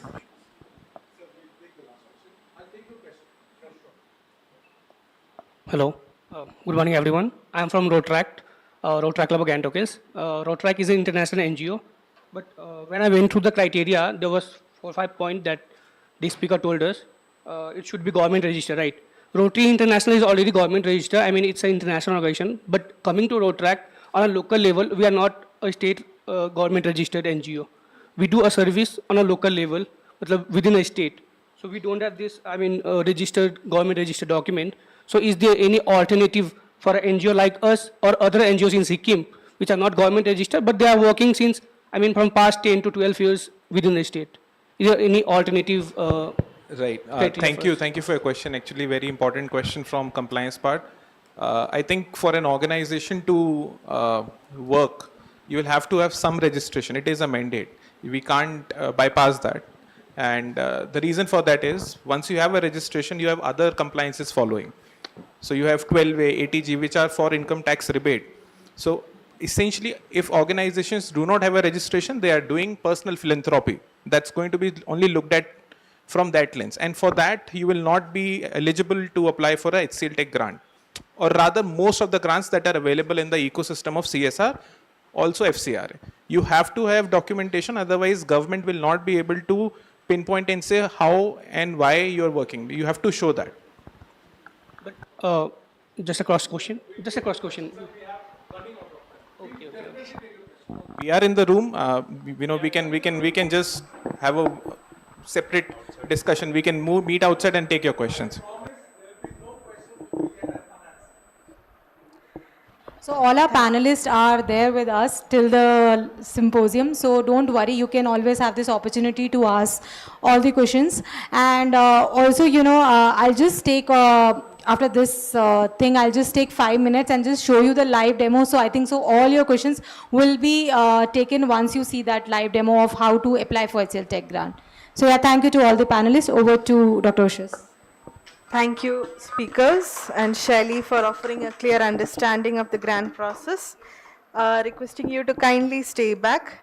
I would now request Dr. Nakul Chetri, Associate Director, Himalaya Initiative Ashok Trust for Research in Ecology and Environment, to kindly felicitate Mohammad Dilshad sir.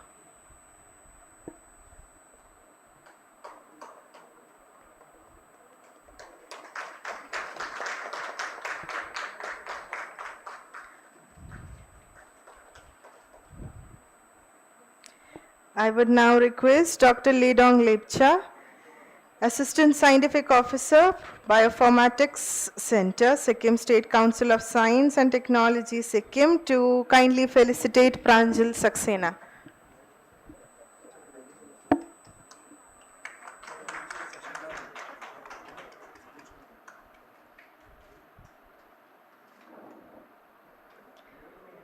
I now request Ms. Usha Lachungpa, Retired Principal Chief Research Officer, Department of Forest and Environment, Government of Sikkim, to kindly felicitate Simran and Palmu Lachungpa.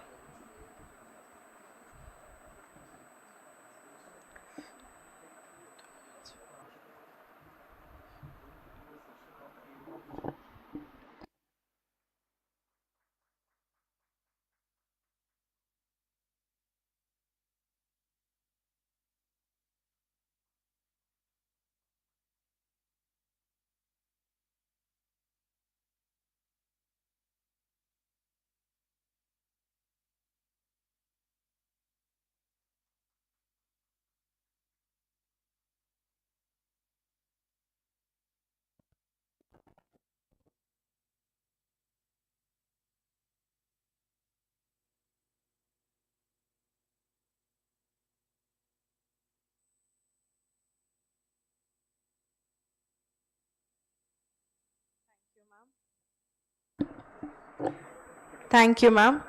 To guide us through this in an evolving development landscape, strong governance not only enhances transparency and accountability, but also builds credibility, fosters trust, and ensures long-term sustainability. To guide us through this essential topic, we are honored to welcome a seasoned leader with extensive experience in institutional development and non-profit excellence, Ms. Ruchi Sadana, Vice President, Finance, HCLTech, to lead us through this session on good governance practices for NGOs. Requesting Ruchi ma'am to come forward and lead us through this session.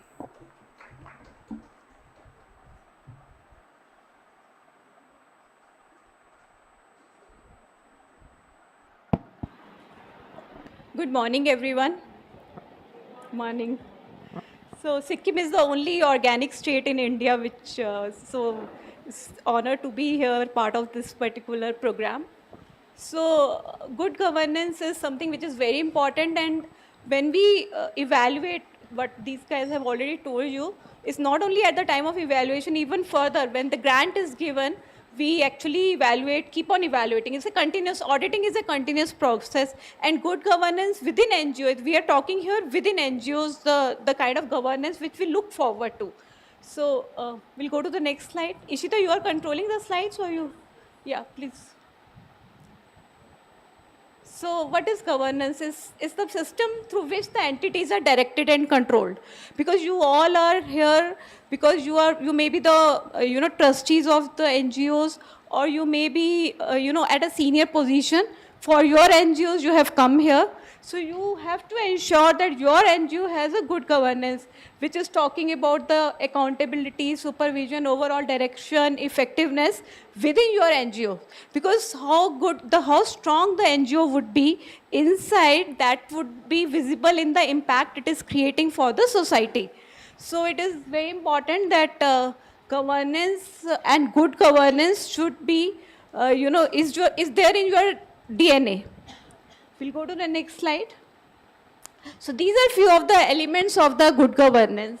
Is primarily that, we should be transparent, we should be accountable, responsive, equitable and inclusive. That we are giving opportunity to all, equal opportunities to all.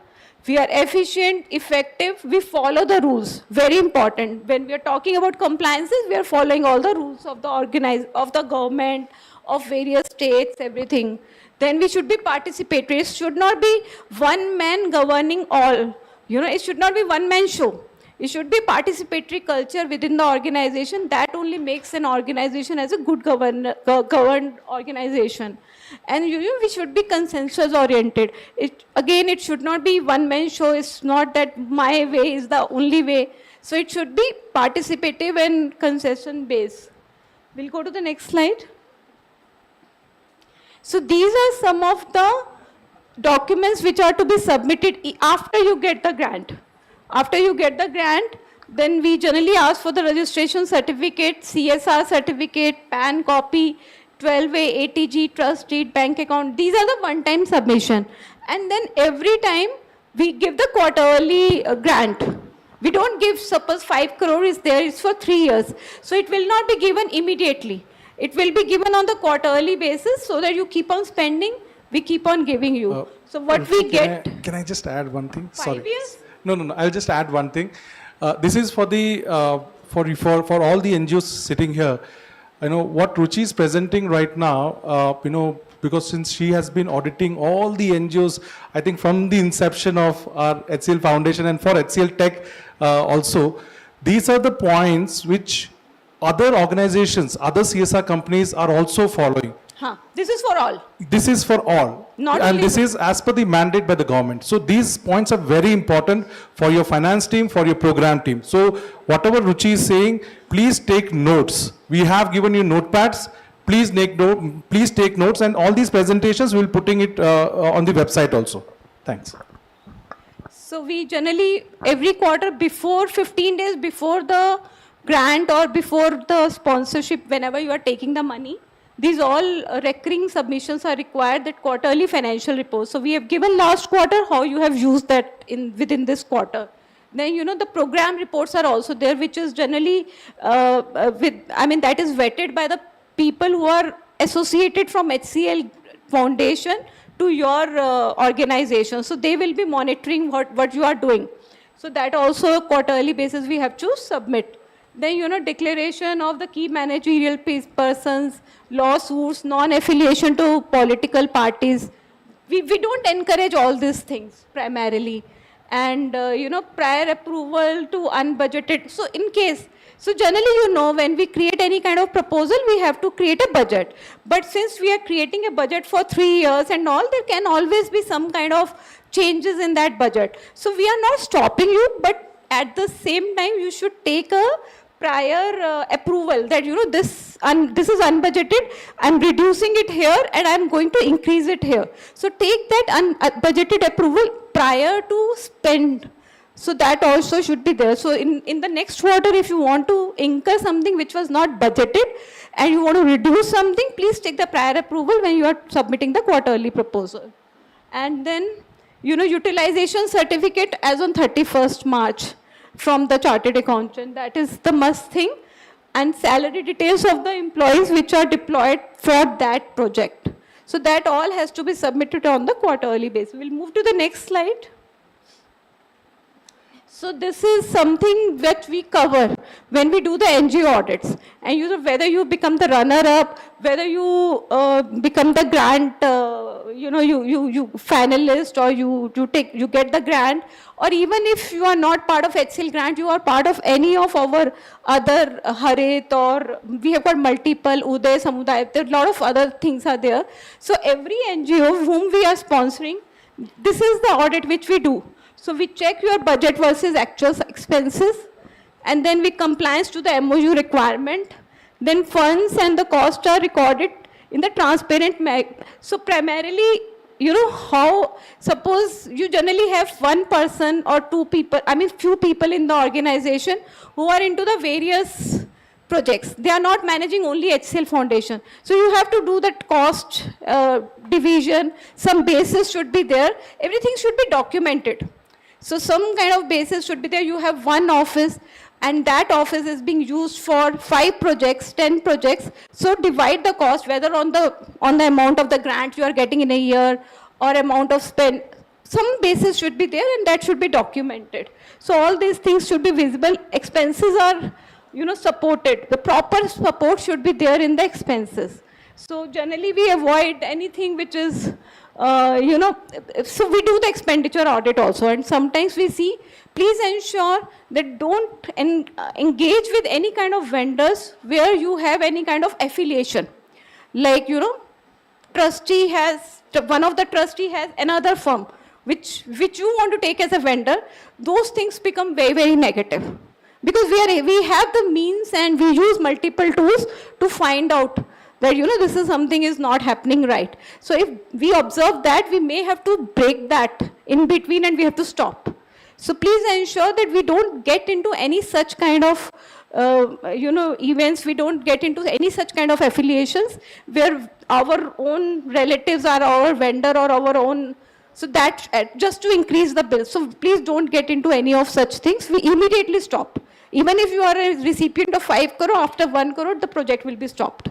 So that is something which is important. Then expenditure should be predefined policies and the timely reporting should be there. We generally check that. Existence of compliance of procurement process, human resources, fixed assets.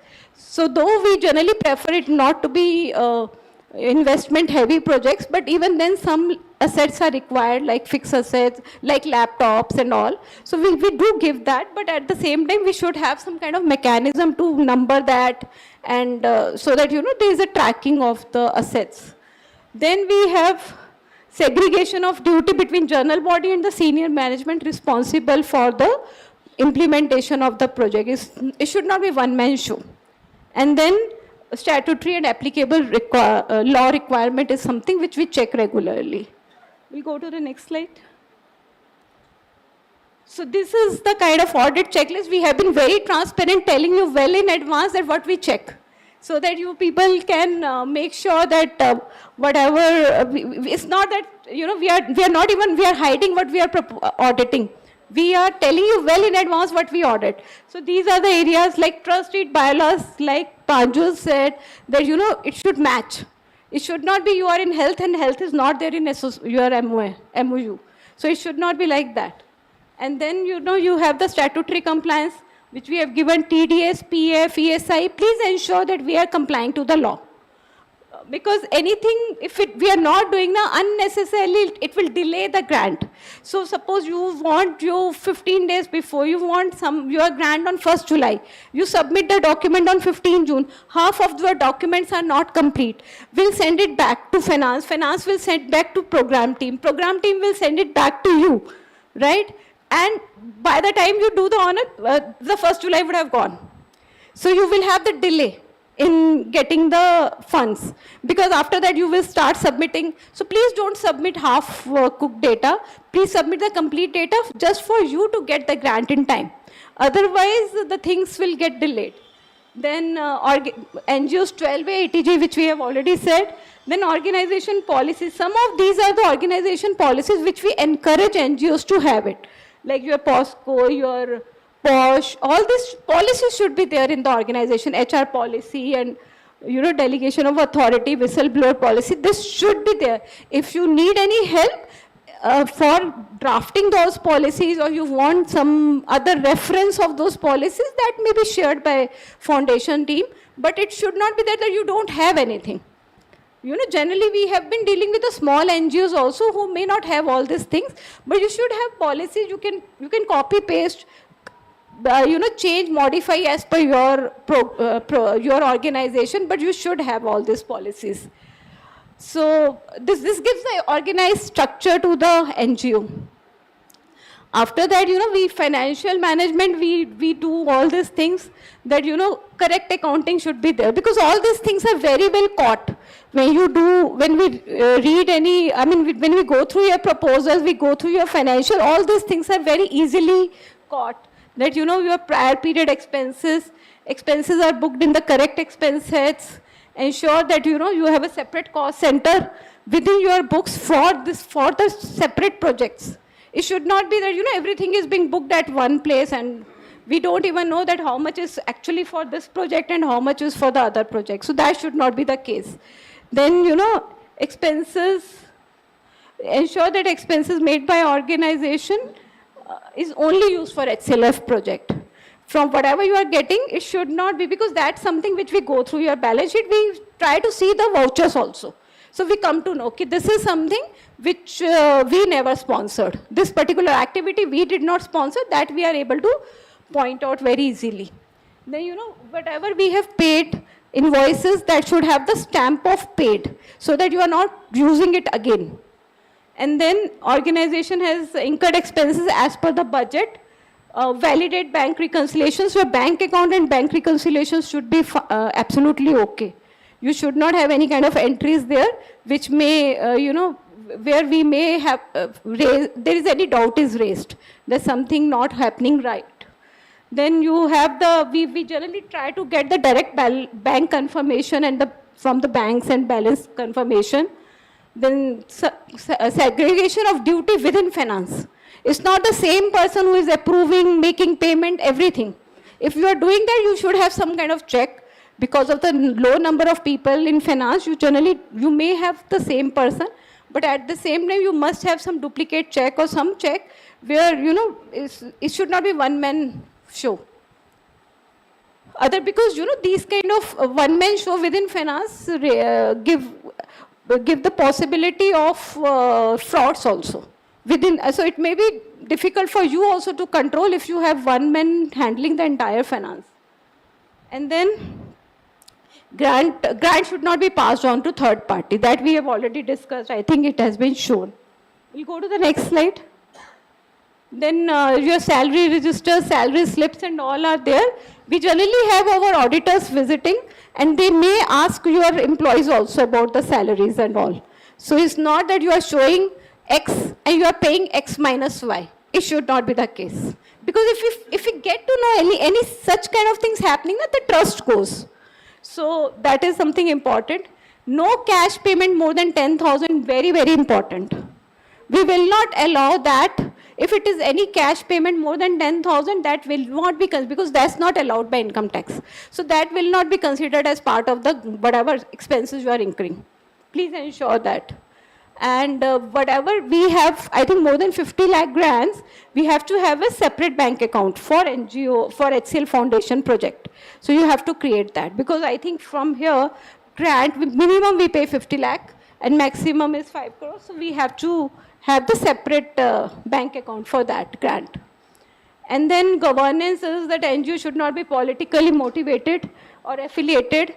Then existence of governance body should be there. You should have the meetings in time. You are supposed to have the governance body meetings also as per the requirement of law. That should happen in time. And ensure that the declaration to disclose conflict of interest. So suppose you have a vendor which is affiliated with you, but it is giving you lesser amount than the market rates. Then you declare it in advance that this is my affiliated vendor, but since he is giving me that at a lower cost, I would like to go for it. Take the prior approval. We'll approve you do it, but without informing if you are doing that, then there would be issue with the trust.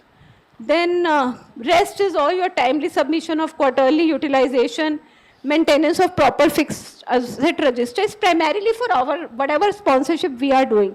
And not only for that, even for others also you should keep these things. These are part of good governance only. Physical verification you should do. It's your asset. You should make sure that all are there. Sometimes employee goes, he takes a laptop away. So all these things should not happen. Then you should do the regular fixed asset. Insurance should be part of this thing. So whenever you are creating proposal, if you have fixed asset, take the insurance also as one of the component of that proposal. and the no organization partner is engaged with a downstream partnership. We gave you and you gave the grant to another NGO. That should not be the case. And any unspent amount must be returned to, including interest, because we are depositing in a bank, there would be interest. The interest also needs to be spent. But if it is not, then it should be returned and will be deducted from the next this thing. We'll go to the next slide. So these are some of the things which we have seen in the NGOs where they generally fail.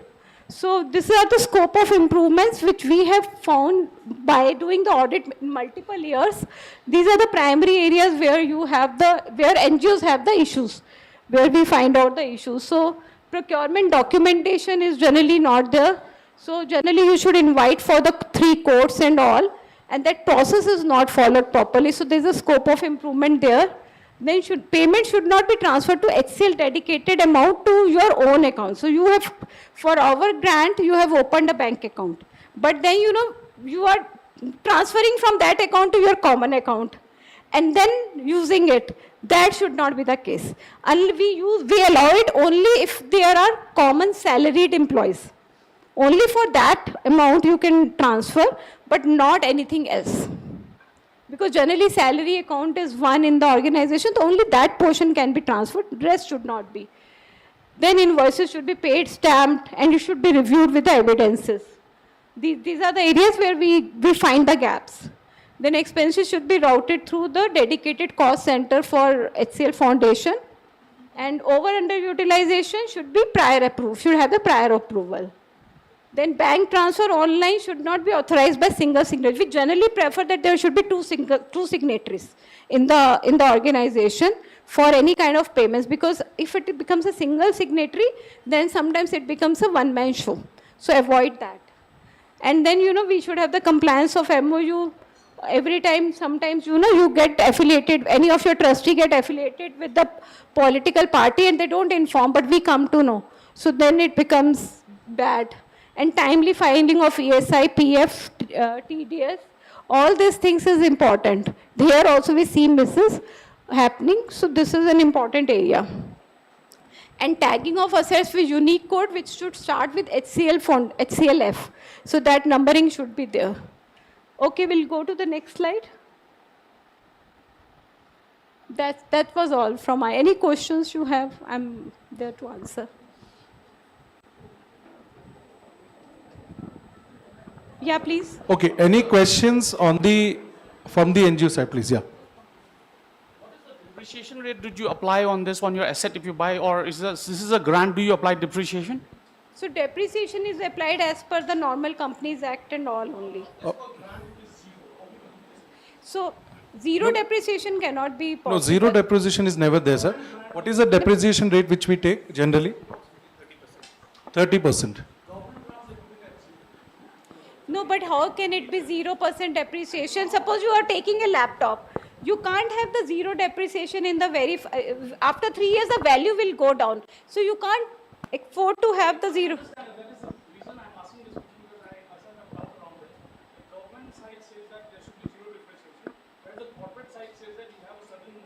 We generally...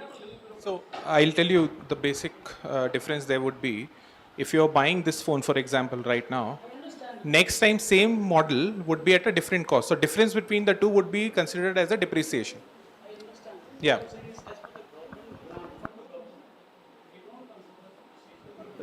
Obviously government has its own procedure. Yes, approximately. It's not a fixed thing. Okay, any other questions?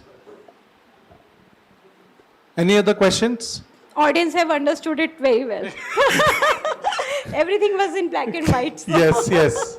Thank you so much. FCRA, we should have the approval. If FCRA is denied, we generally prefer not to give, because it is the Home Ministry controlled. And if they have actually cancelled the FCRA, there must be some strong reason behind it. If you're not taking international grant, don't apply for it. Then it is not important. If you're taking international grant, you have to have FCRA, clean FCRA. It should not be declined by government. Okay. Thank you so much, Ruchi, for a wonderful session. I think these audit checklists which Ruchi presented today, these are the things which a donor company checks in your accountings books, in your project reports, whatever you submit to a donor. These are the things. These are the audit checklist which they check before clearing it for the further payments or whatever, for the extension of the projects. Thank you so much, Ruchi. Yeah. Thank Ruchi, if you could just stay for a minute. Yeah. Thank you, Ruchi ma'am, for your invaluable insights on embedding governance as a cornerstone of effective social impact. I now request Yapo Sonam Yongda from Muyal Liang Trust to kindly felicitate Ruchi Sadana ma'am.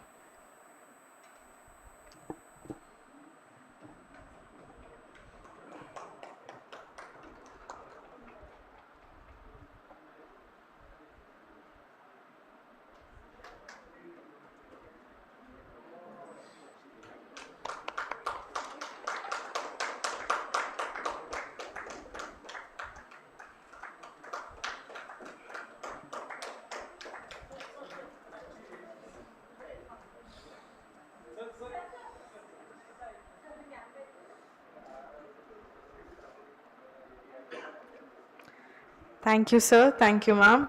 We now turn to a conversation that speaks to one of the most urgent imperatives of our time, the preservation and restoration of our planet's biodiversity. Our panel discussion, titled Biodiversity Beyond Borders, Pathways for Ecological Stewardship, will explore innovative approaches, cross-sector collaboration, and community-driven models that can help protect fragile ecosystems and promote ecological harmony. We are privileged to have with us distinguished panel of experts who will bring deep insight and experience in biodiversity, conservation science and policy. This vital conversation will be moderated by Mr. Samuel Kaiba, facilitator at Progressive Learning Foundation, requesting Mr. Samuel to come to the dais and lead the panel.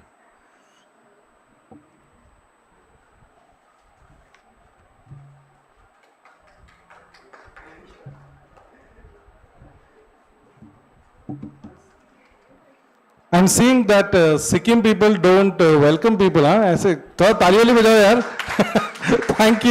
Thank you so much. Good afternoon, everyone. I'm Sam. You could just call me Sam. I'm perfectly okay with that. So I work for Progressive Learning Foundation, a learning service provider. We do public consultation, stakeholder consultation, facilitation, and mainly working with a lot of education institutes, mostly in the adult learning space. And something that I know about adult learning space is when we sit for too long and go through presentations after a lot of information download, our bodies start taking a lot of beating, but our mind starts wandering. Half of us have already checked out, left the room. So we do a lot of kind of small activities to kind of bring us back in. And so I'm just kind of trying to bring you back in. A very simple exercise, okay? This will also kind of create a bonding between all of us. Let's see if we can really come together in harmony. All right, it's a very simple exercise. All you have to do is clap. Mr. Ravin was saying we're not clapping enough, so we'll kind of try to disprove that. All right, so all you have to do is you have to clap, but together. All right, it's a very simple activity. I'll move my hands this way, and whenever both my hands are in the same plane, same level, that's when you clap. Just once, okay? But it should sound like all of us are clapping together because my hands come at the same plane together, right? So it should sound in unison. It should not be like, so just one single clap. Yeah, ready? All right, then I'll move it slowly. Ready? And don't be scared to clap loudly. The whole idea is to wake yourself up and wake your neighbor up. So, we'll try to wake each other up, all right? So it's okay to just clap loudly, but as long as we are in sync. All right, ready? Okay, your job is just to clap. Don't do this. Okay, that's mine. I'll do this. You just clap. Okay, ready? Okay, a little better. Okay, it's getting better. Much better. No. I haven't even started. All right. Ready. Focus. Good. No. No. Ready? Focus. Together. No. Focus. Nice. One more time. All right, give ourselves a big round of applause. You did it. All right. Also, something for the body. What we'll do is we are pressed for time, so I think we're directly breaking for lunch. We don't have a tea break. So what we'll do is a very quick 2-minute mock tea break. Okay, so we'll do a mock tea break. Imagine tea has been served and you have a cup of tea in your hand. Okay, so everybody, if you could hold your tea, coffee, anything, just hold your drink on your hand. Okay, and just for 2 minutes, if you could stand up and just introduce yourself, northeast, southwest, people behind you, just shake hands, say your name, how are you doing, just anything goes. But on one hand, keep holding your tea. So hold your tea, yeah, so you're on a tea break, and then turn around and just say hi, greet each other behind. Don't spill your tea, just say hi to each other, front, back, behind, don't feel shy, we're all together. Just say hi, yeah, hi, how are you doing? Nice to meet you. Sam. Just go walk around, talk a little bit.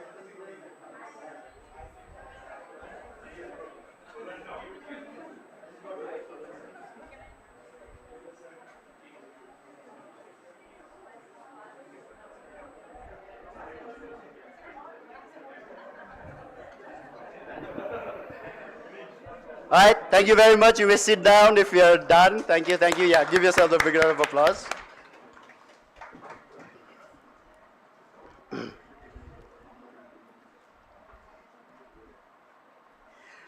All right, so I'll quickly bring our panelists, our speakers in. As when I was given the opportunity, first of all, thank you so much, Smita and HCL Foundation, for giving me this platform privilege to be the moderator for this discussion, because when I was going through the panelists, their data, the work that they've done, I think it's an immense pleasure and honor to be here. These are individuals who've kind of dedicated their life, their energy, everything at their disposal to kind of, making a change, bringing about a change, and really committing their lives to a worthy cause. So I'll just take some time to introduce them to us. I think, in my opinion, in my view, I think they're nothing less than state or even national treasures. So we are extremely honored to be in their presence. I'll just quickly read quick intros about them so that all of us know who they are, and we will welcome them one by one. All right, so I'll start with,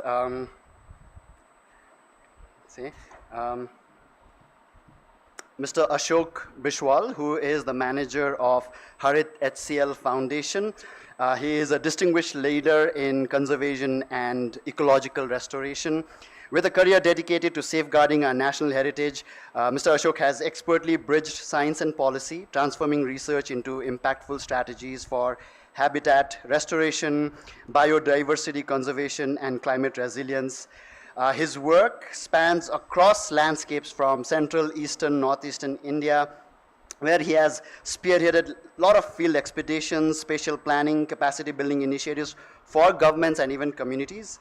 He's a published author of more than 5 books, an accomplished conservation photographer. He brings both depth and vision to urgent mission of protecting ecosystems. His expertise encompasses nature-based solutions, forest and wetland restoration, and policy advocacy, ensuring that conservation is both strategic and sustainable. So please join me in welcoming Mr. Ashok Bishwal from Harit sector of the HCL Foundation. And then I'll also introduce to you Dr. Nakul Chetri, who is currently the Associate Director of the Himalaya Initiative at ATRI. And he is globally renowned as a conservation biologist whose quarter-century of pioneering work has reshaped our Himalayan ecology and our conservation practice. He is from Kurseong, West Bengal, but he has 25 years of experience in transforming leadership in biodiversity conservation, having spearheaded both large-scale and long-term initiatives across national and regional platforms. His research tackles the most pressing contemporary challenges facing in the Himalayan region. He has exceptional breadth in integrated landscape planning, ecosystem services, climate change impacts and adaptation, nature-based solutions. His academic contributions have been more than 70 peer-reviewed publications in international journals. He has co-authored 50 plus books and 30 plus book chapters, numerous contributions to global and regional assessment reports in the field of biodiversity and ecology. He holds a PhD in MSc Zoology from North Bengal University. Please join me in welcoming Dr. Nakul Chetri. Moving on, we also have Dr. Ledong Lepcha, who is currently the Assistant Scientific Officer at the Bioinformatics Center, Sikkim State Council and Science Technology. He's a distinguished scientist, dedicated researcher of more than 15 years of expertise in bioinformatics, disaster mitigation, environmental sciences.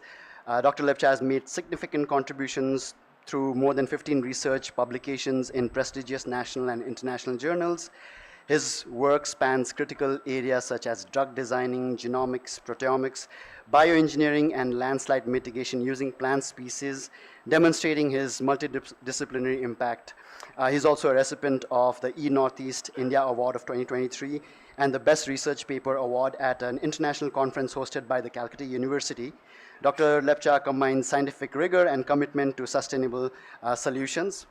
Beyond the lab, he has also lent his voice as a live Lepcha news reader in All India Radio, showcasing his dedication to both science and community engagement. So if you could please join me in welcoming Dr. Ledong Lepcha. Thank you.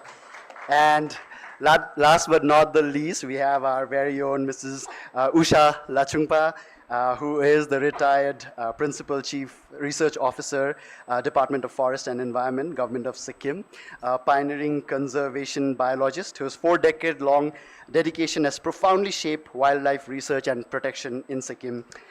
Beginning her remarkable journey as a student member of the Bombay National History Society, Ms. Lachungpa was mentored by legends like Dr. Salim Ali, Daniel, and Dr. Arsad Rahmani.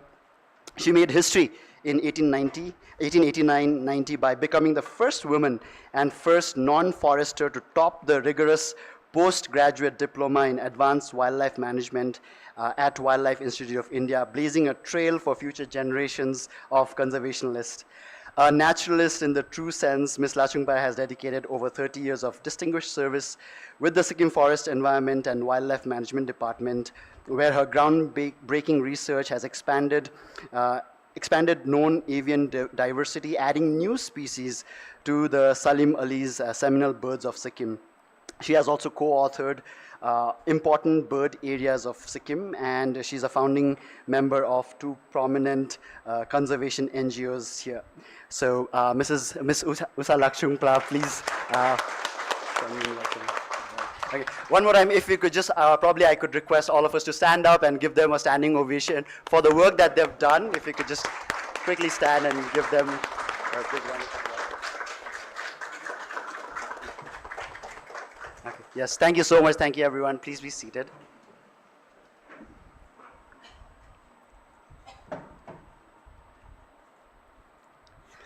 All right, so as I was listening through all the presentation that's been going on, and now we are jumping into, I think, a bigger, broader topic with, resource people who've dedicated their lives. So we are kind of moving, I think it's a big jump in terms of technical aspects of income tax returns and grants and legal compliances to biodiversity beyond borders. So I was thinking maybe we'll keep it very open.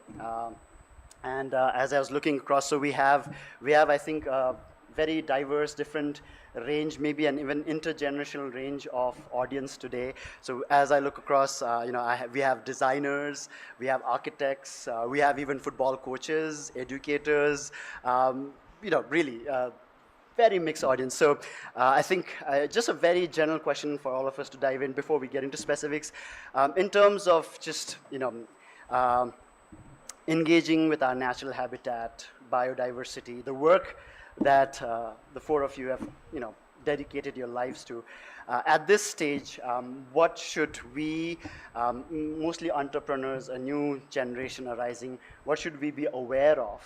Like what are some of the things that you think this coming generation should be aware of and probably take some action on? So I'll just give us some, I know we've not prepared or exchanged, but just some time to think, maybe a minute. And just, we'll start off with a very broad question of awareness and action that, change makers in today's day and age could take. And then from there, we could dive into more specifically what you do in your organization, what you've done. Okay? So anyone could start, and then we could pass it off. Yeah, thank you very much. I'll be very short on this very interesting question. Number one, I think we are human beings. In Latin, we call Homo sapiens, and we are part of the ecosystem. So that we should not forget. We are part of the larger ecosystem. We are entity of that ecosystem, and we are not superior to any of us or any of the organism which are using this planet as a home.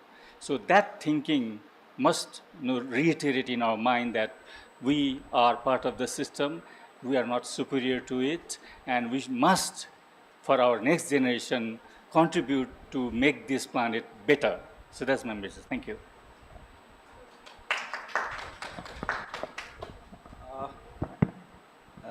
Thank you, Samir. Thank you for being here. Okay. So the simple questions, okay, it's a lot of, complicated answers, okay, but I just want to say in simple way, okay. We think biodiversity means tiger, elephants, okay, but beyond tiger and elephants, many other species is there in this planet. And we, the human being, purely dependent on that, creatures of this planet. And that is beyond tiger and elephant. From grass species to tree, from ant to elephant, all are part of the planet. And we think, consider about all these species beyond mega species for the, better planet, yeah. Thank you.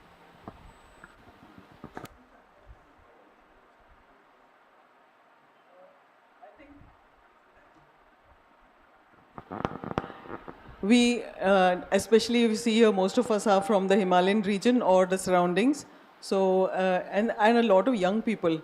So I think that in this kind of forum, we need to be aware that we need to take our human selves out of the room and out into the nature that the whole world seems to know about and keeps coming to Sikkim and other areas to visit.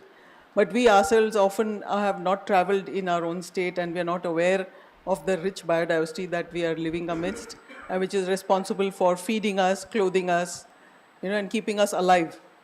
So these oxygen banks that you see around us, all the greenery you see, that we need to go out and taste it, smell it, feel it, and live it. Thank you. First of all, I would like to give thanks to my Lord Jesus Christ, as well as to all the HCL team, especially to Dr. Smita for finding me in Link India. So that way only we connected, and somehow I able to make connections. Thank you so much, Dr. Smita, wherever you are, and all the team of HCL. Actually, my field is on bioinformatics, which is a new field, but in India now it's growing.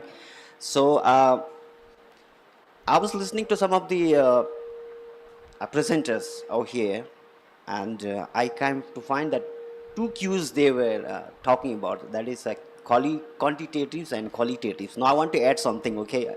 Even on that, government of India is very much interested, and that is translational. You put translational, okay? Otherwise, all of the things which we do, it is not going to be benefited. If it is for the beneficiation of the society, maybe it is not for the country. But if you collaborate these three things, it will be for whole, for the society, for the state and the country. So that is quantitative, qualitative and translative. So translation means your products should come to the society and benefit the country. So this is what now our country, as we know that we're now in 2047, we are going to be declared as a developed nation. So with this, of course, my area is somewhat advanced field, okay, innovations are advanced field. If I talk so much of bioinformatics, you will not understand. But to some extent, I will help you to explore what are the basic things which we need to do. So I was having lots of questions because my field is multidisciplinary. See, from disaster mitigations to proteomics to genomics to drug designing, everything is there. So I saw that from 8 of this focus area of HCL Foundation, 6 area I'm already actively I'm involved with. So including drug designings and all.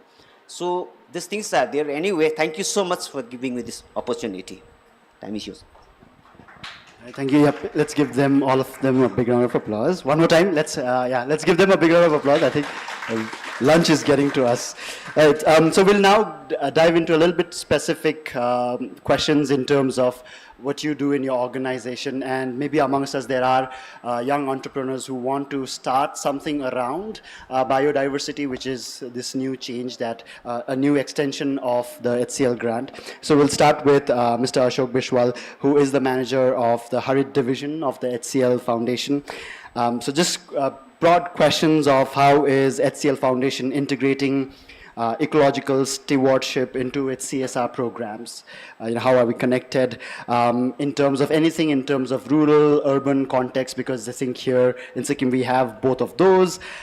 Is there any public-private partnership that, that there are initiatives such HCL that you've witnessed that HCL has worked on, and some measurable community level outcomes or behavioral shifts that has been observed with Harit's work, anything that has impacted the community and that has been measured in your tenure?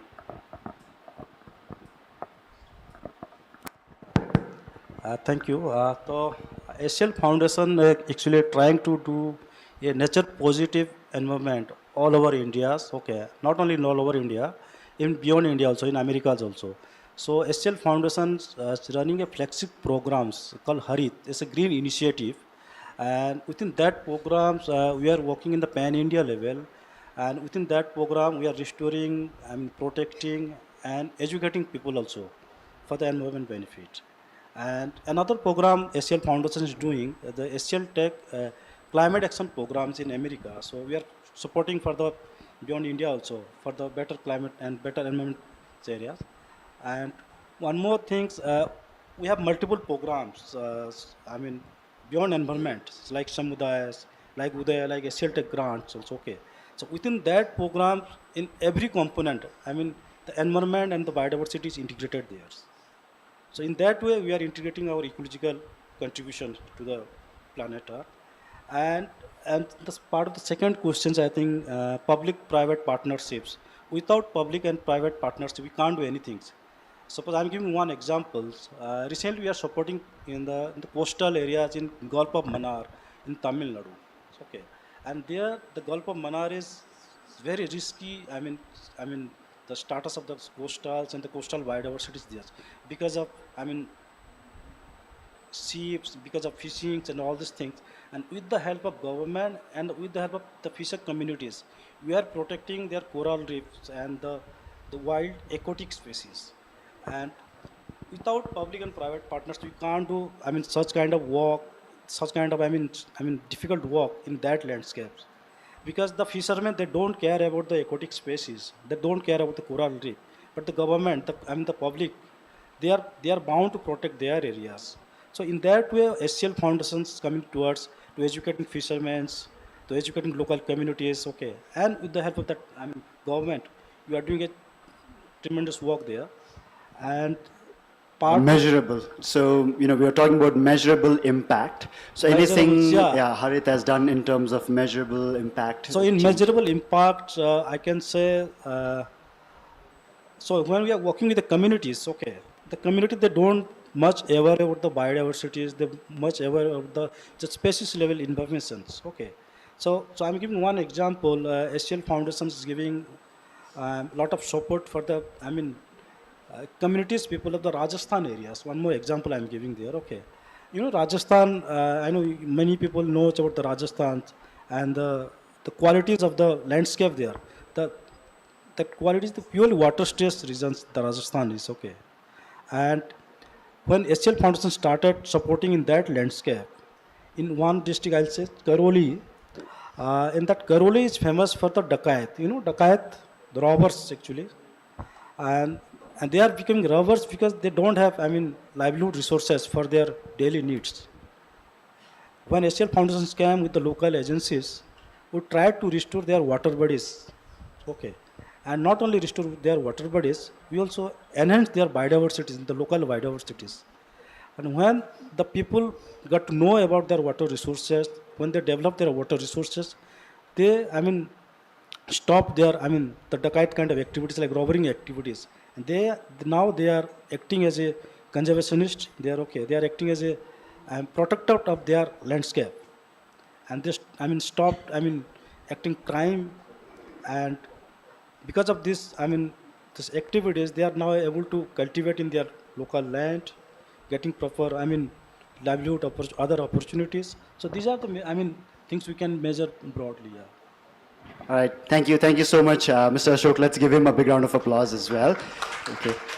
So moving from the deserts of Rajasthan and the southern aquatic life, we'll come to more closer home, the Himalayan region. So I'll move to you, Dr. Nakul. So, we are considering Himalayan region, the entire region, Sikkim and the neighboring states, Kalimpong, Darjeeling, and across political, the borders, there is still biodiversity and there is some work.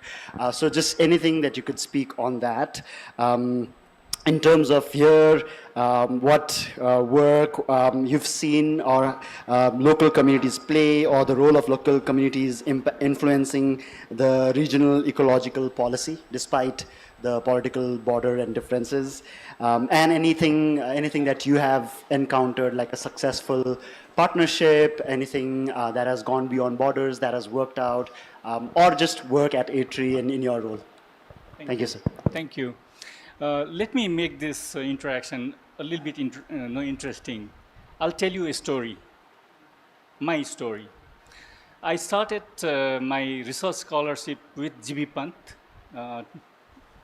Usha madam knows that. And work on impact of tourism on biodiversity, taking bird and butterfly as an example. Then after completing my thesis, then I realized that biodiversity is not limited to political borders. So it has contiguity to eastern part of Nepal, it has contiguity to Bhutan in the east. So when we talk about biodiversity conservation, we have to widen our scope for conservation. Then I started my actual career with A3 in 2000 till 2002. And there I understood that, when we want to do conservation, then communities are central to the point. Community participation is important, and integrated approach is needed at the larger scale. The fortune came in, then I got an opportunity to work for ICIMOD, International Center for Integrated Mountain Development, which is an intergovernmental organization working across the Himalayan region in 8 countries, which is a platform to do intergovernmental negotiation. And then I started a concept called Kanchenjunga Transboundary Landscape. So there we included Sikkim, North Bengal, Western Bhutan, and Eastern Nepal, and came up with a process or an approach called ecosystem approach in conservation, dealing with transboundary conservation initiatives. And it's a complex one, dealing with social science, dealing with environmental science, dealing with conservation aspects, and more importantly, dealing with governance aspects, because we are talking about 3 different countries. And then we develop a mechanism, a framework to come up with that process. And then fortunately, we came up with a conservation and development strategy, discuss and consultative process, and then it was endorsed by Government of Nepal, Government of India, and Government of Bhutan. So that policy level was there, and then once it was agreed, it was endorsed, and then to make the implementation on the ground, it was quite challenging for the last couple of years. Then I took another initiatives. I came back to A3 to make it happen on the ground so that what we have perceived through science, through policy, could be implemented on the ground and showcase that it works. So this is the story. Thank you. Thank you so much, Dr. Nakul. Moving to Dr. Ledong, lecture. So from your field of bioinformatics and emerging technologies, so just some wisdom, some insight to technology playing a role in biodiversity, data-driven projects, maybe research. So some of us may use it directly for biodiversity, but also I think if there is a general principle that we can follow in terms of data research, in terms of using technology for doing a meaningful work. Thank you. Thank you for the question. Bioinformatics is the combination of three major fields. One is molecular biology, another one is mathematics, of course arithmetics mostly, and another one is computer science. Okay, this is one of the emerging field, and this is one of the most advanced, I can say, and advanced and innovative fields nowadays. According to CAGR report now from 2016, it has a huge elevation in the growth of economy by means of bioinformatics, and it is the future of India and Sikkim. Of course, for the whole world, bioinformatics is now heavily dependent. You know about COVID-19, isn't that? Vaccines, whatever they came, those were just designed firstly by means of bioinformatics only. So whatever the medicines which are now eating, so all of these things are coming just because of the bioinformatics activities. So now in order to give you a brief what exactly how we work, so we know DNA. So now I will come directly to DNA. From environment to plant or organism, microorganism to their DNA. So we know that DNA has a code. Whatever we express, I'm talking here just because of some gene expression happening inside my body. And that gene has to be innovated. That should be identified. So what or how we can do that? Otherwise, till 1960, what happening was, it was simply documented and it was simply kept in a repository. No one was knowing what exactly the gene was inside the DNA. But now with the help of bioinformatics, you can identify that genes specifically. That's how only you can work. That your DNA will have specific proteins, characters that can be identified, that can be understood with the help of bioinformatics. There is one specific field is there that is known as transcriptomics, which will help you to do that. So now you can, who knows, maybe inside my DNA there may be the medicine which can cure the AIDS, but who is going to explore that? To explore that kind of complex molecules, bioinformatics has been playing a vital role.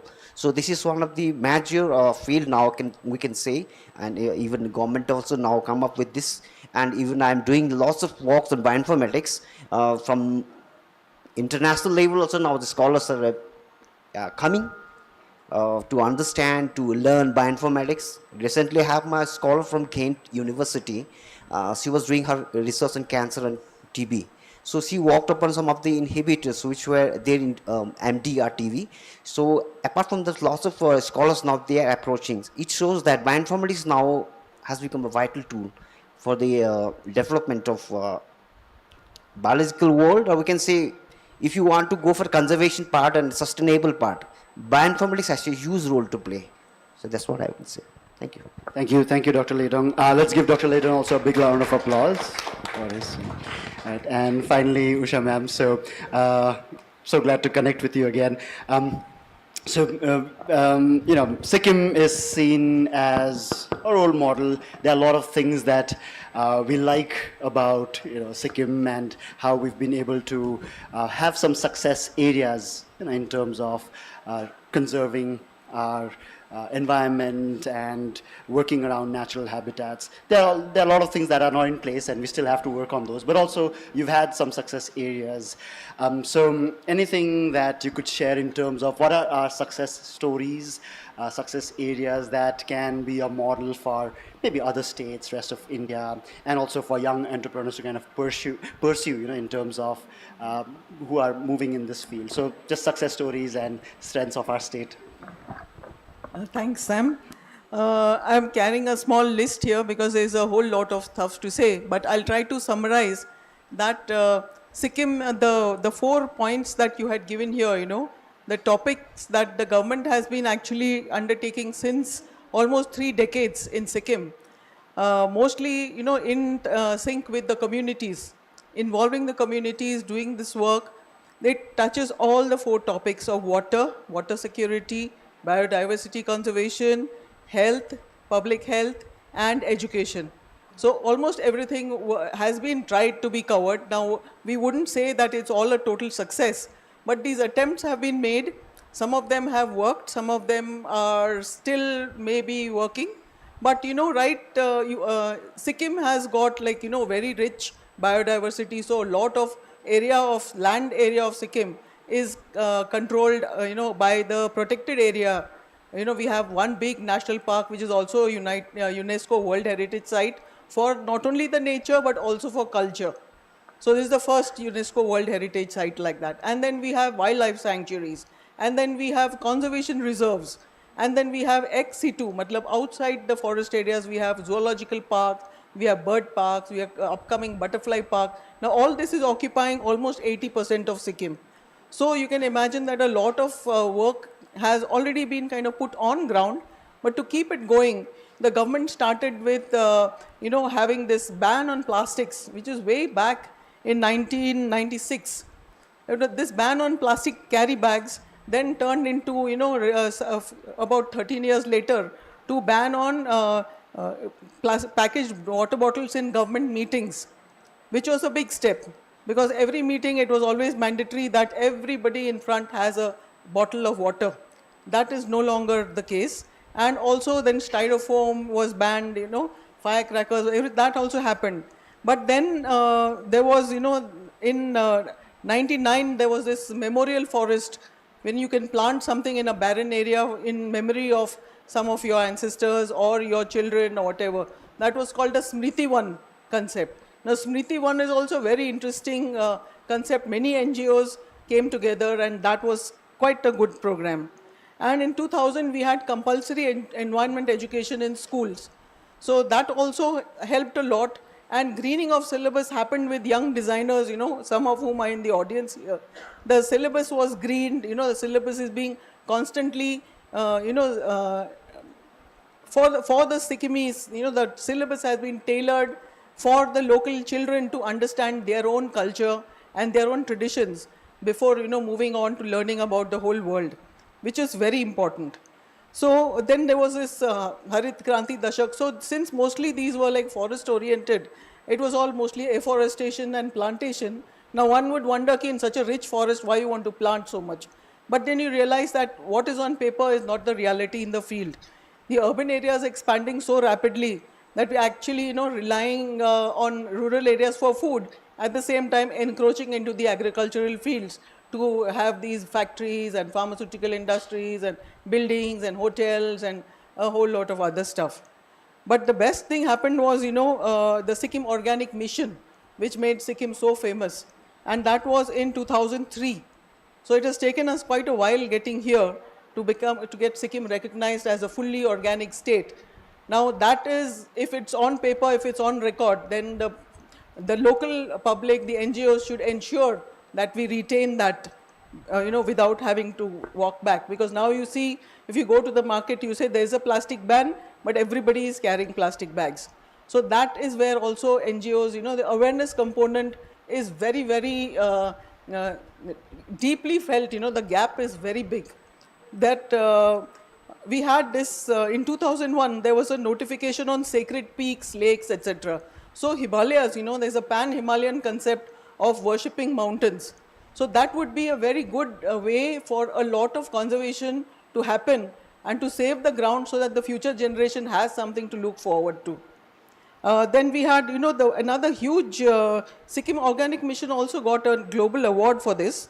The farmers were trained, the soil health improved, communities got empowered, biodiversity was conserved, local traditions and cultures were revived.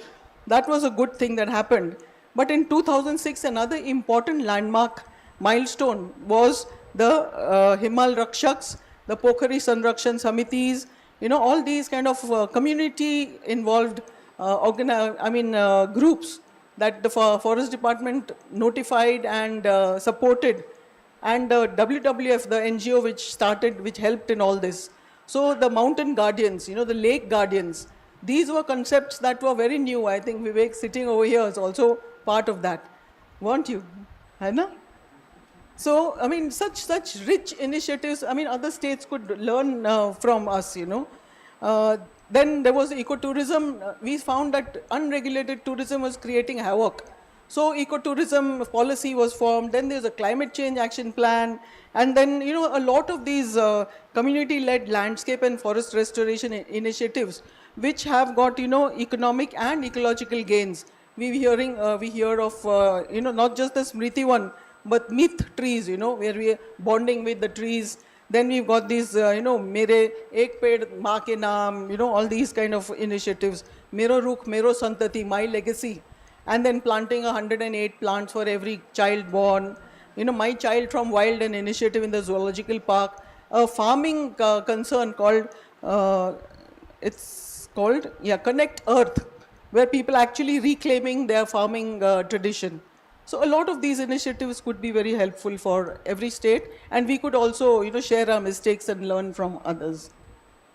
Thank you so much, Usha ma'am. So, yeah, big round of applause. Okay, so everything that you've shared has been very, very educational and informative for all of us. I'm sure it's sparked, triggered a lot of inspiration, motivation, as well as questions.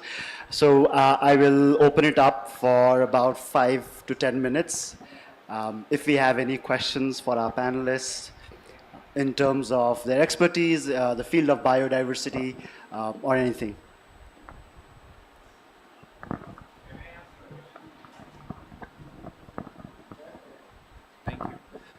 Thank you so much, the esteemed panel. My question is actually to Lachungpa ma'am. Thank you so much, and I think you've summarized it well towards the end, ma'am, of the entire session. I've had the opportunity of briefly working with ma'am back in 2014. She wouldn't recall. That was a study in Lingi, and we had to seek permission from her. Ma'am, my question is more from the perspective of NGOs, and since we're talking about the HCLTech grant, I would like to draw your attention and input on that. As an NGO or a civil society body, from the areas that we recently just heard from the four of you, how do they put that onto a project?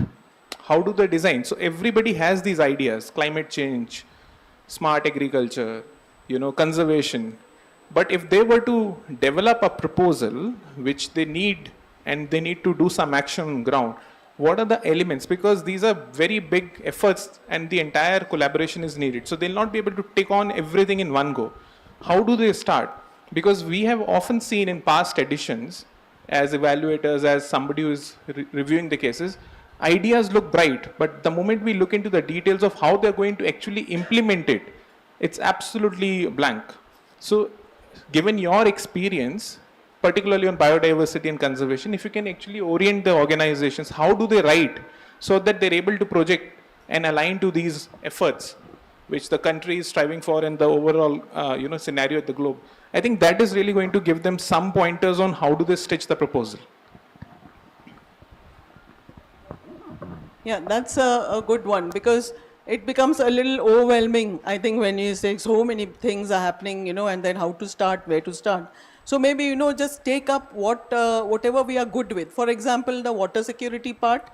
We know that in Gangtok, it's a small place, so it's a doable place. So we could just map, an NGO could take up a project on just mapping the natural springs that are disappearing or have disappeared due to the infrastructure development and the immense number of roads that have come up everywhere. So when we are losing our water, and that's what happens every time we have an earthquake, or if we have, a heavy rainfall, the water connections go off. So maybe, just start mapping the natural springs and trying to revive them would be a great project for, the coming days, where we are expecting a lot of havoc to already happen because of climate change. But instead of going all the way out, we maybe just start small by documenting and creating awareness of the importance of these. I'm sure there are NGOs here who can not only easily do that, but who would be, doing a great service to the state. So that would be one. The second one would be like ecotourism, where we are having already a lot of efforts. There's birding and butterfly tourism. Then there's rhododendron and orchid tourism. And that's where a lot of capacity building has been sought and has been given. But still there is a dearth because the amount of tourists who are flooding Sikkim, all of them are not really conscious. So there also we need to upgrade our state's assets in such a way that we showcase. So we have, NGOs like, organizations who can start documenting, maybe publishing books, bringing out materials, and which can not only help tourism, but, expand their horizons to merely coming and seeing 10 points and going to MG Marg and shopping. Then there is the souvenir section. Everyone who comes to Sikkim buys things made in China and takes them back as gifts. So the souvenir component is huge. Everyone wants to take some memory back from Sikkim, not something huge and bulky. And the creativity that is there in Sikkim is unbelievable. Young people have come up with such bright ideas and such great souvenirs, and creative arts, crafts. Maybe it is music, maybe it is, there is a whole lot of creativity in all mountain people, not just Sikkim. So explore that avenue, that's a huge income generating source. So these are just a couple of examples, there are many more. Thank you so much, ma'am. Any other questions? Any other questions? Audience? Okay, so if there are none, let's give our panelists a big round of applause one more time. And I will hand it back to the master facilitator.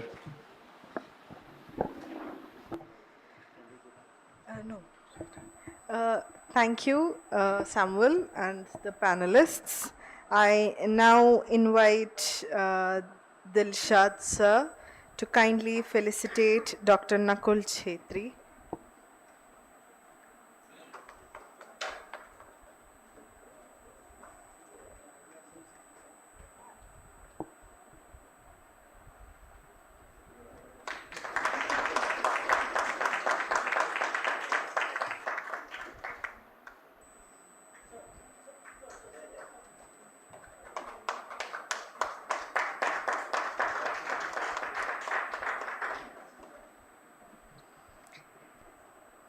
I now invite Ruchi ma'am to kindly felicitate Ms. Usha Lachungpa.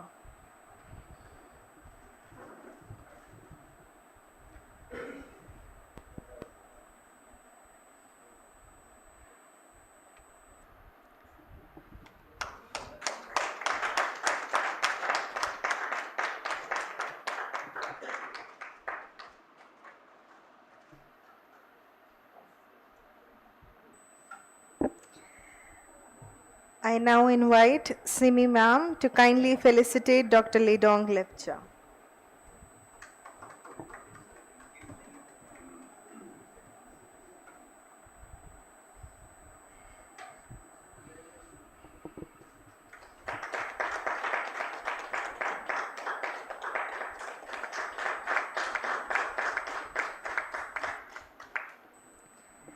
I now invite Pranjal Saxena to kindly felicitate Mr. Ashok Biswal.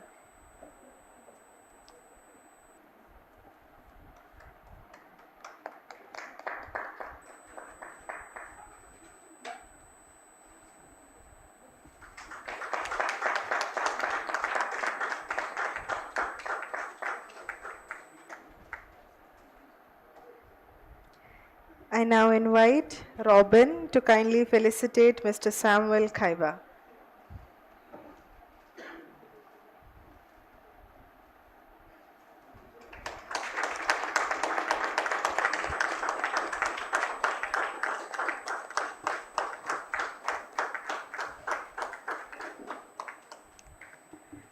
A heartfelt thank you to all our esteemed panelists and moderator for that enlightening and thought-provoking discussion.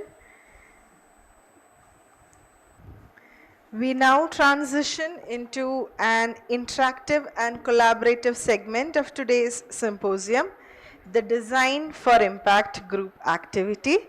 This session is designed to spark creativity, foster teamwork, and encourage practical thinking around real-world challenges. It's an opportunity for all of you to apply your insights, exchange ideas, and co-create solutions that are both innovative and actionable. Facilitating this session will be Mr. Robin Thomas, Associate General Manager, HCLTech Grant, India and Americas, and Dr. Nilanjana Sen, Associate Manager, HCLTech Grant. We invite all participants to engage wholeheartedly as we collectively explore how design thinking can drive meaningful impact on the ground. Robin and Nilanjana, over to you. Thank you so much, Dr. Ushas. Okay, should I do that exercise once again? Or you guys are still, we sab hai na? Everyone, can I hear? Are you ready? Great. So this will be an interactive session, and here we all have an opportunity to express ourselves. Okay? The work you guys are doing, the work which the donor organizations like us, we expect from the NGOs to do in their own regional capacities, understanding the problems, understanding the nuances, and putting up the right proposal. So in this interactive session, what I'm going to do is do an exercise where first I'll understand your understanding of the aspect of how to write a good proposal. Second, how to write a good theory of change. Okay, so are you ready for the session? What happened? Oh, great. So I'll be joined by, I've requested Dilshad sir and Pranjal to also join me because they also have immense experience in reading all these proposals from all over India, from all over these places, and they will also share their insights. So in this session, we have divided you all in 3 groups. I hope you have got a chit with 1, 2, and 3. So that's your group. So before we go into the group activity, I have some questions for you. Are you ready for the answers? Can I expect some good answers from you? Okay. So, my first question. Okay. What all are those questions which every proposals need to answer? What all are those questions? Understand my question. What all are those questions which a proposal must answer?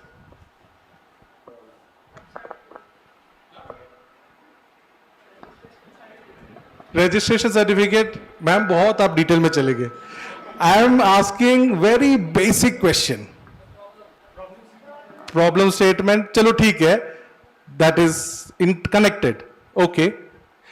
But थोड़ा सा question को decode करो. What all are those questions you need to answer in a proposal? Questions. Area of implementation. Area of implementation. वो भी आप बहुत detail में जा चुके हो. Simple questions. Simple questions आप पूछते हो. Why you are putting up the proposal? Very good. She has come to a first question. Why you are putting up the proposal? So who, what, how, why? Who is that person? किसने बोला? अरे sir, clap. Clap for him. So this is what you. ये पहले दिखा दिया था क्या? अच्छा. Okay.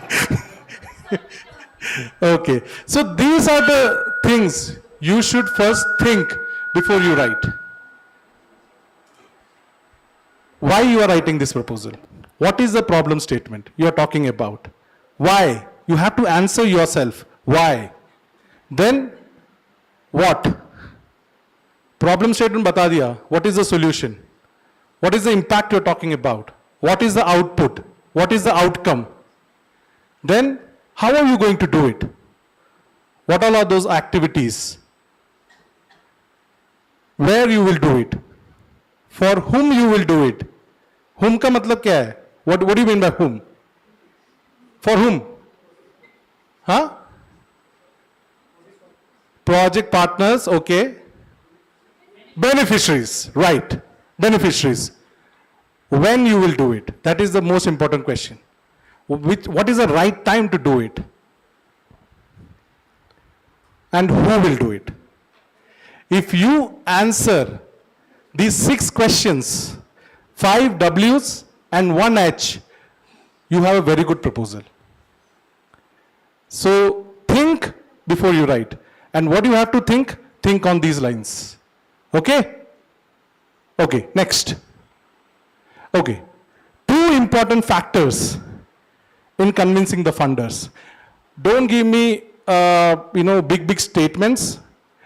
आपको क्या लगता है वैसा क्या 2 चीज है जो एक फंडर को आप डालोगे और वो इमीडिएटली आपका प्रपोजल एक लुक में पढ़ लेगा, समझ जाएगा? What do you think? What all are those 2 things? That's very common in the development sector. And you all have been using it in the day-to-day work. Come on, I want answers. Problem and impact. Okay, that is something within that which you are talking about.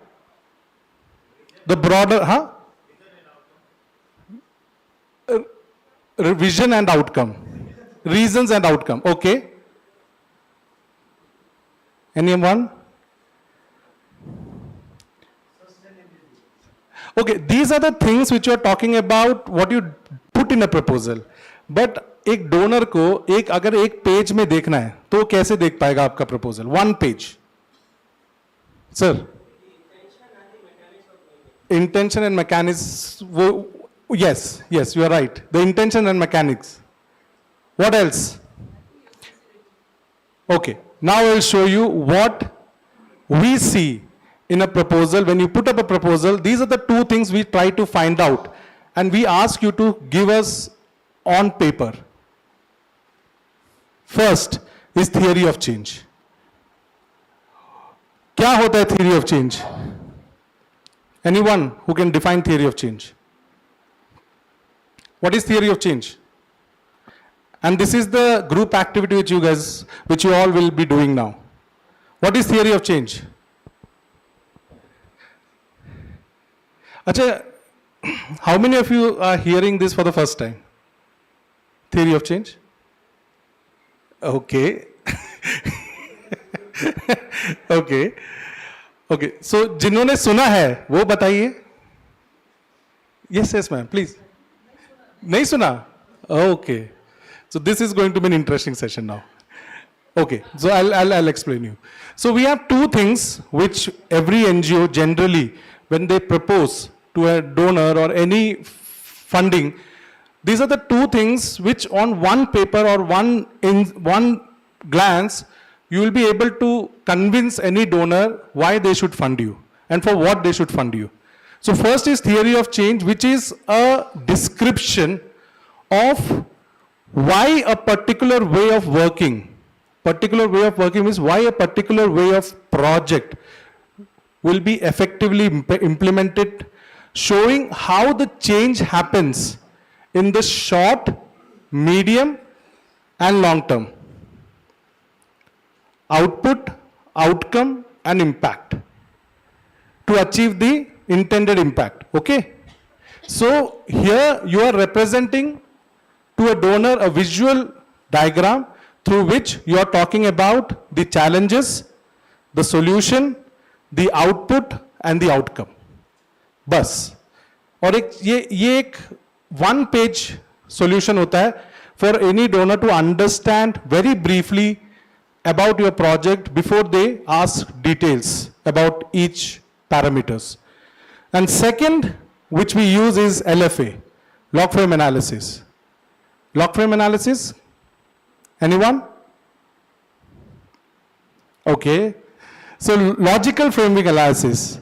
So the difference between theory of change and logical framework analysis is that theory of change is a descriptive one, and this is a document which covers your objective, an overview about your project, and it also provides the external elements which consist of risk and assumptions in the project. क्या risk या क्या assumptions है आप लोग उस project में देख रहे हो? This is very important for a donor to understand, because if a donor wants to fund a project in Sikkim, they should know what are the tricks, risks and assumptions which you have to take into consideration before implementing the project, and you should know about those risks. And how to tackle those risks is what you document in a LFA. And my fellow colleagues can please join me if they would like to add to it, please. Disha sir, Pranjal. Okay, we go on to the next thing. Okay, now I'm going to very briefly cover upon the key components which you should write in a proposal. And these are not a complete list. Let me tell you, this is a very indicative list, but this will cover the entire proposal which you would like to propose to a donor organization. इससे आपको एक idea लग जाएगा कि आपको कैसा, what type of projects और कैसे उसको present करना है to a donor. So the first thing, every donor they ask from the NGO is to submit a 1-page or 2-page executive summary. ये आपके thesis में भी होता है. You are doing any studies, you are doing any sort of degrees. The first thing you put up as a document is the executive summary of what we are doing. So executive summary will cover what do you propose to do, where, why, for whom, when, and for how long. बस इतना जवाब देना आपको उस 1-2 page में. You just have to cover up these questions in an executive summary.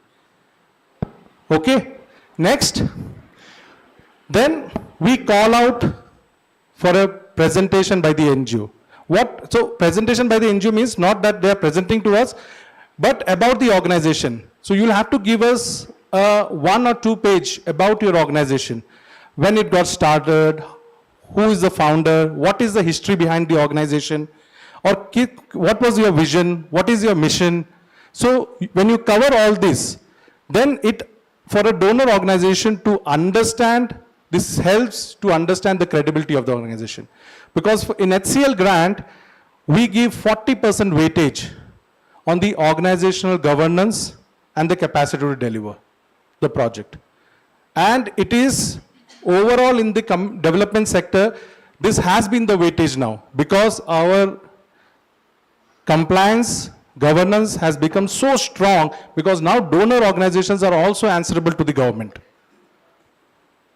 Not only NGOs are answerable to the government, now donor organizations, they are answerable to the government that where you are giving your funds and for what purpose. Do you have documentation on that? So this document will give us a full credibility and show the credibility of the organization.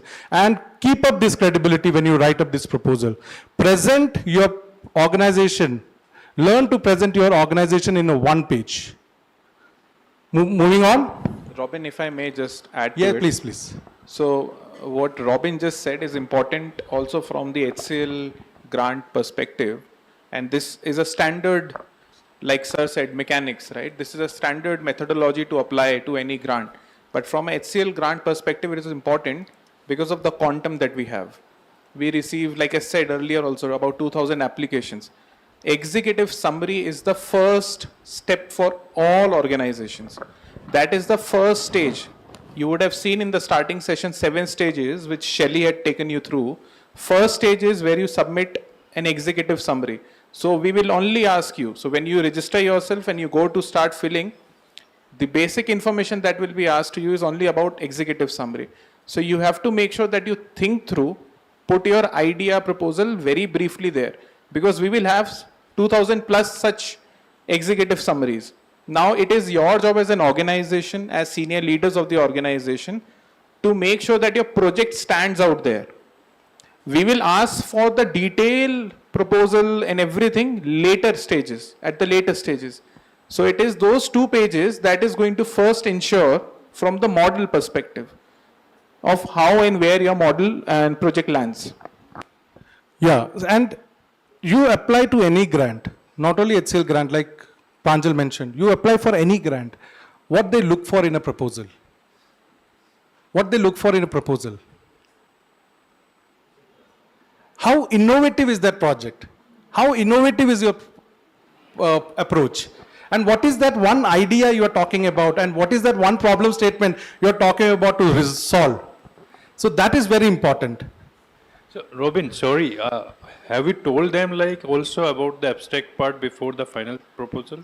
Yeah, so that's, yes, executive summary is what the project abstract which we take. Okay. But sir, what I'm covering is the general one. It's not only HCLTech grant specific, but also when they apply for other grants. So what a donor organization sees in the proposal. That's what I'm covering. Okay. Next, okay. Next, very important, the problem statement. What is that one problem statement you are talking about? And stick to that. Don't multiply your problem statements. अगर आप बोलते हो कि हम इस village में जाके इस प्रॉब्लम में के लिए काम करेंगे, I'm not specifying any problem statement here because we have representation from all types of NGOs right now here.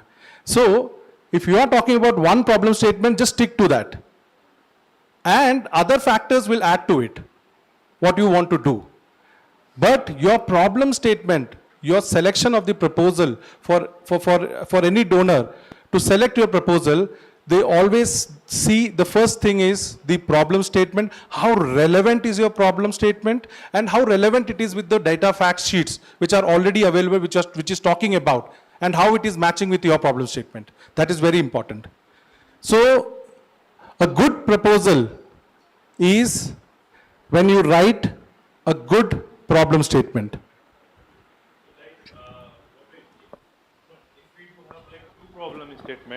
If we do have like two problem statement, like being an NGO, one may be for education, one may be for health or whatsoever. Yeah. So can I? Yes, if that organization is allowing you to, if they are ready to fund two types of project, you can always put up a two problem statement. I think what Robin is actually trying to imply here is very simply, अगर मेरे को भूख लग रही है, my problem is I'm hungry. Yes. We will come to the specifics, whether I want to eat Indian, Chinese, Italian later on. रोटी खानी है, सब्जी खानी है. भूख लग रही है is my problem. That should go in the proposal. Not कि मेरे को ये खाना है या ऐसे खाना है. We'll talk about it later on. Okay. Next. Let's go next. I'll explain. Okay. Now, what all are your goals and objectives? So, how you define your goals and objectives? Your goals and objectives is defined how your SMART indicators are. And what do you mean by SMART? S means specific, M means measurable, A means acceptance, acceptable, relevance, and timely. So if all your goals and objectives and your activities are designed and defined as per the SMART goals, you are writing a good proposal. I am not going into the details how to write it, but these are very basic things I am touching upon, which a company sees in any proposal. जैसे मैं अगर कोई भी proposal review करता हूँ या grant Thornton team अपनी कोई भी प्रपोजल रिव्यू करती है, वो ये देखती है कि कितना स्पेसिफिक है आपके गोल्स एंड ऑब्जेक्टिव्स, कितना मेजरेबल है, कितना अचीवेबल है, हाउ रेलेवेंट इट इज, और कितने टाइम में आप वो अचीव करोगे. This is very important to capture. Next, beneficiaries. This is very important. Who all are your beneficiaries and how inclusive is your beneficiaries? हम लोग ये भी देखते हैं in a community, if there are male, females, are you also covering children? Are you also covering beneficiaries who are people living with disability, transgenders?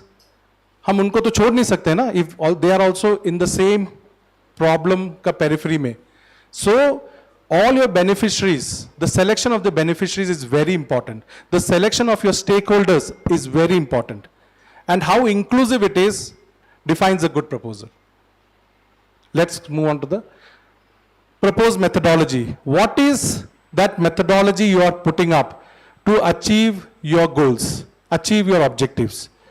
Methodology, activities are very important. It should match with your problem statement. It should match with your budget. It should match what you are intending to do. It should match with your overall output, outcome, and impact. So your proposed methodology should flow like a. So the entire proposal, whenever we say, whenever we talk to NGOs, we always say it should flow like a story. कि एक life में एक problem था, उस कैसे एक hero आया और कैसे बचाया. So it should look like a story. Then the fun part comes in. Okay. Next.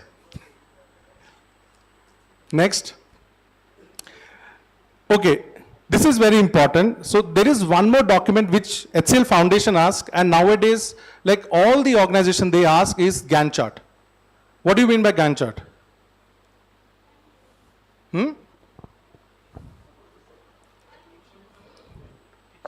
Action plan. Your action plan. And that also defined in a quarterly manner, monthly manner, that we can decide. But here, what we do, we capture it yearly and quarterly.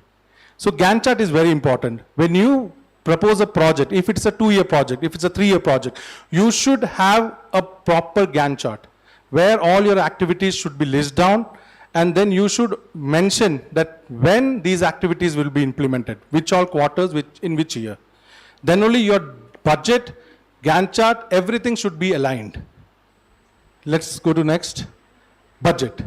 This is very important. How you put up your budget. If it's a 5 crore budget, how are you, and if it's a 4-year project, the budget is 5 crore. For example, in HCL grant, the budget is 5 crore for a 4-year project. How you expand your project in 5 years, and how you are budgeting it is very important. हमने ये देखा है, for example, and GT team, when we are and Dilshad, when we review the proposals, we see sometimes 80% going into infrastructure. और पहला साल में ही वो खत्म. Then last 3 years के लिए कुछ बचा ही नहीं है. There are no activities.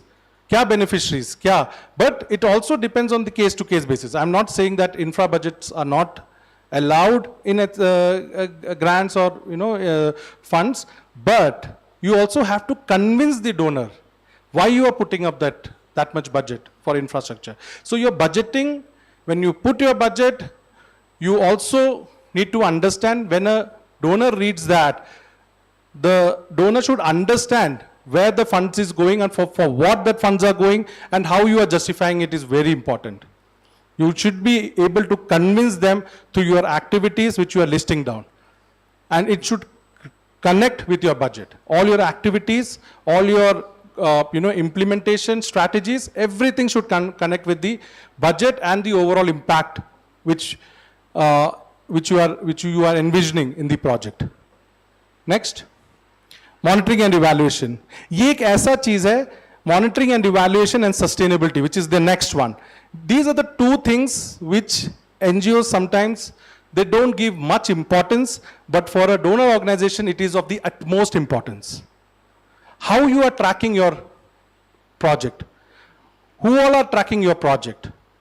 How you are tracking your budget, activities. And that, you need to have M&E tools.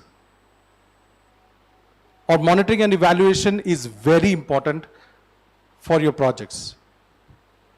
Next, sustainability. How are you going to sustain this project after the funding is over? The communities for which you are working, वो लोग रास्ते में नहीं आने चाहिए. You should have a plan. After 5 years, how are they going to sustain this project? How this project will be continuing? So, a good sustainability plan also defines a good proposal. Okay, now we'll go into the exercise. Now we are dividing you into 3 groups. So who all are in the first group? Raise your hand. First group. Okay, so the first group will come here. You can assemble here. We'll give you a chart paper, and your topic is climate resilience. Now, the mountain communities in Sikkim and the Northeast are highly vulnerable to climate disasters like landslides and flash floods.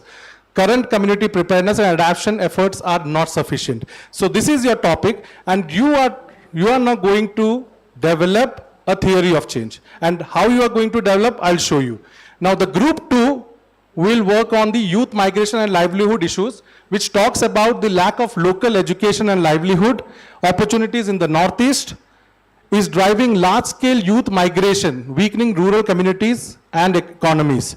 So the group 2 will talk about this problem statement. So these are the problem statement. I put you the problem statement in front of you. Now you have to develop a theory of change which will turn into a proposal. The third group will talk about health and mental well-being, where the remote areas in Northeast face poor access to healthcare, especially mental health services. Cultural stigma and weak infrastructure make this worse. So the group 3 will work on this proposal. And now what you will do, we will give you chart papers, one chart paper for one group. Okay, then once you are done with your theory of change, you will decide one person who will present to the entire group.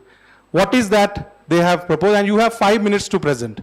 Okay, and I'm giving you 20 minutes to write your theory of change. That's the challenge. Let's go to the theory of change. The next slide. Okay.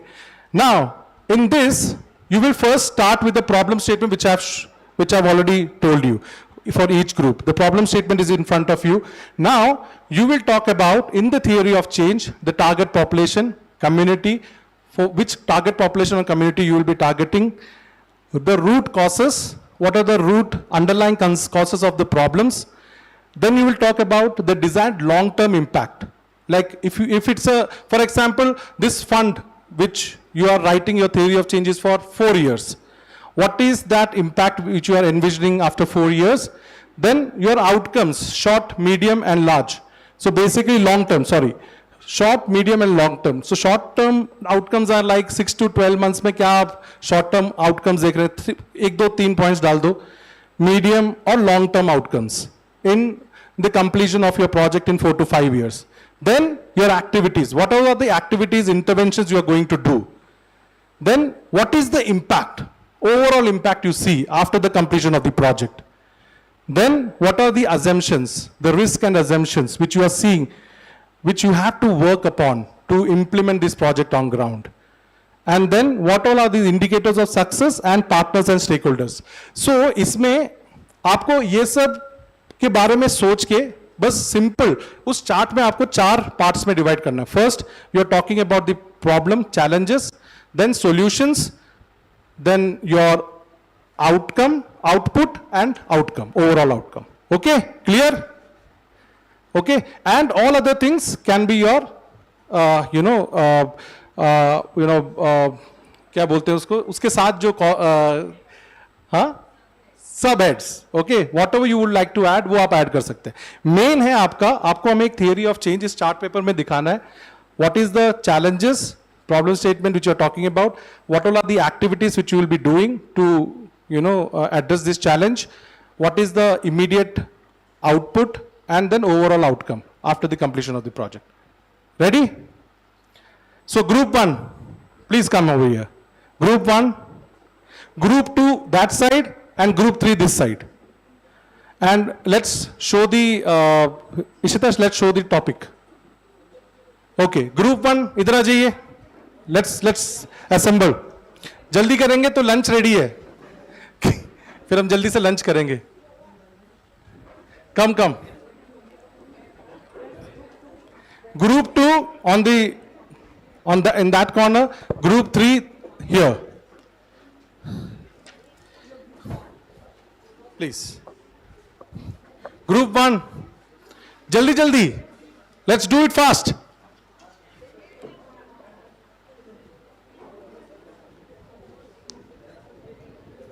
Sir, you can join any group. Which? आप group 1 join कर लीजिए Dilsha sir. Climate वाला, climate resilience.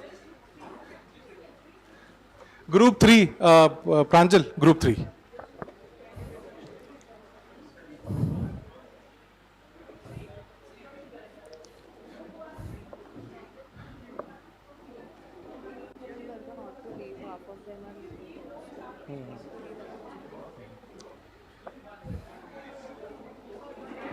Hello. Group 1, please come. Theory of change है उसकी दिखती है okay फिर मैंने ये भी भेजा चैट जीपीटी से सारे थ्योरी ऑफ चेंज कहाँ से? चैट जीपीटी ये किसने? ये निकाल दिया उसने? सारे आगे थ्योरी मैंने कहा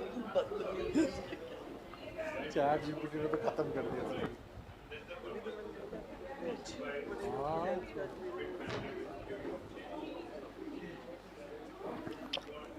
Okay, are we ready? Group 2. Group 2 का topic youth migration and livelihood. This is your topic. Group 1 climate resilience, landslides and flash floods. Group 3 health and mental. Please let's do it. Your time starts now.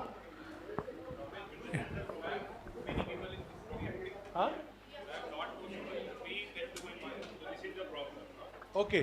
Can we have some volunteers coming into group 1 if we have more people in group 3? Yes, please come.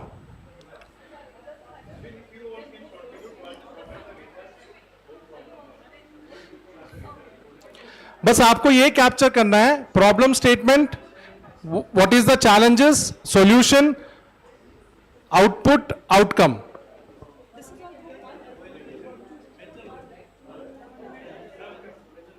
And then you will be selecting one person who will be presenting and the group will stand here.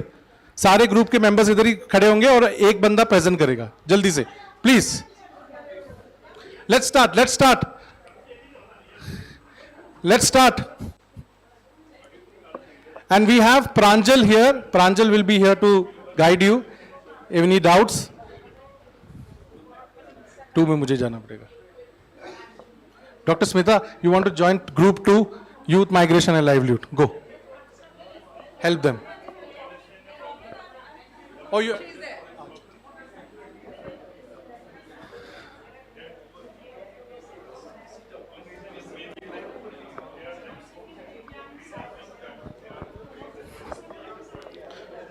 So 1:45 we'll assemble back. 1:45. Right now it's 1:25. Oh, 1:34. Okay, sorry. 1:50. Okay.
Okay, so we have an announcement.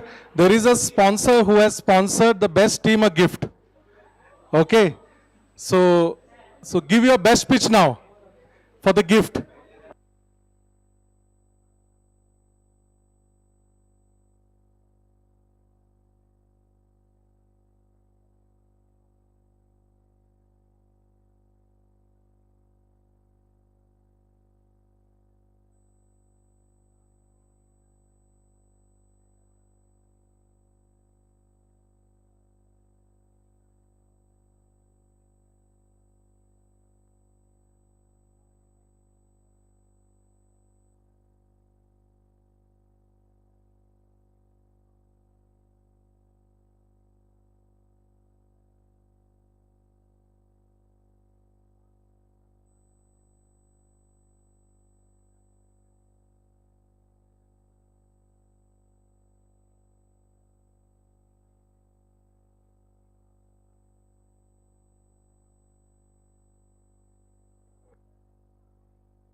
Okay, we just have 5 minutes.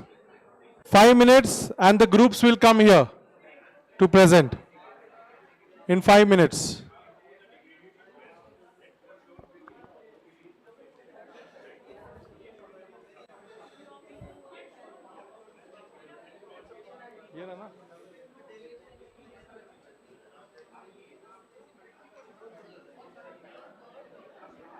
Five minutes. Please put down all your points on in the chart paper.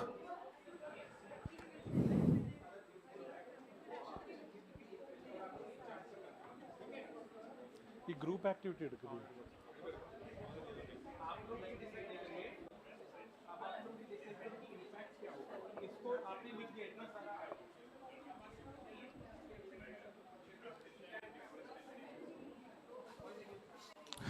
देखो खाने का smell आने लग गया अंदर, ज्यादा देर हम रुक नहीं पाएंगे. जल्दी से आके प्रेजेंट कीजिए.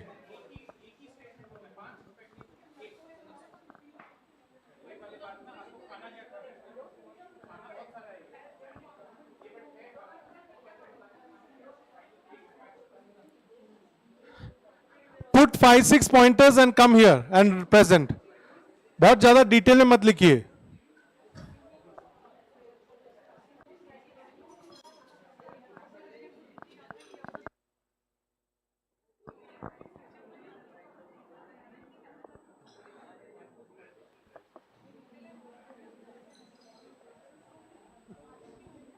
So our panelist Simi Ashok, Simi Ashok ma'am, you will decide किसका presentation सबसे अच्छा था. क्या second group में वो conflict.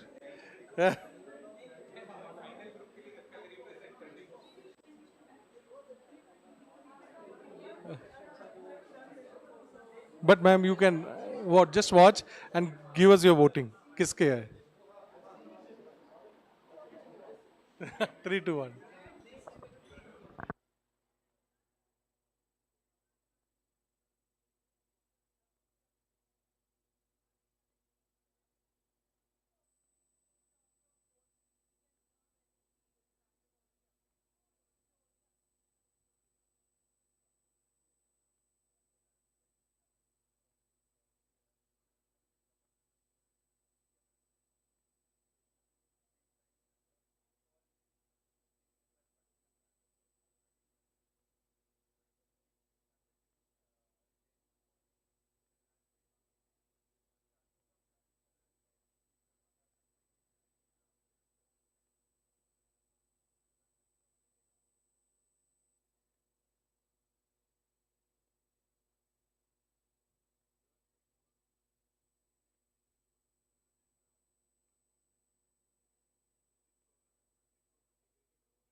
Okay, so which group is coming first?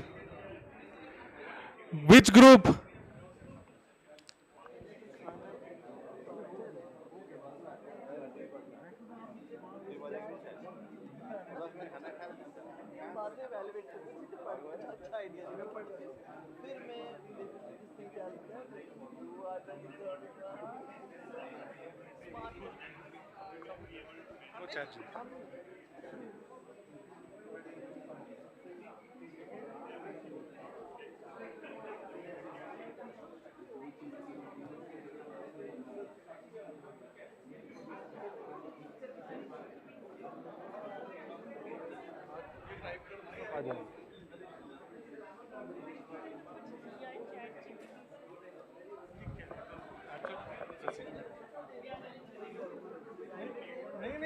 ये सारे प्रेजेंट करेंगे, आप सबका सुनो उसके बाद आप मैडम के साथ और सबसे बेस्ट अशोक भी बैठ जाएगा। अशोक का है, अशोक बैठो मैडम के साथ, इधर आगे बैठो।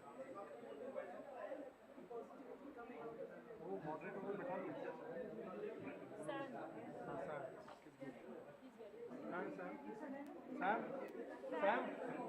Sam, join this panel and you will be selecting the best presenter.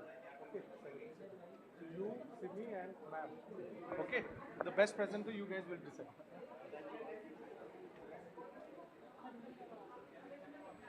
Okay, so let's assemble back, please, everyone. वरना खाना ठंडा हो जाएगा। जल्दी से, everyone, come back. Okay. Which group would like to come first? किसका खाली?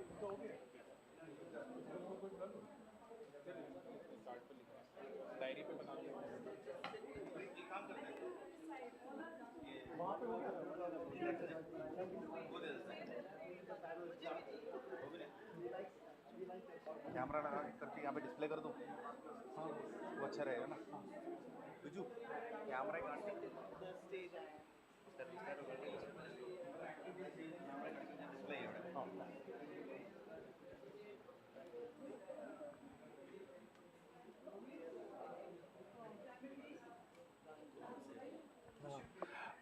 कौन से group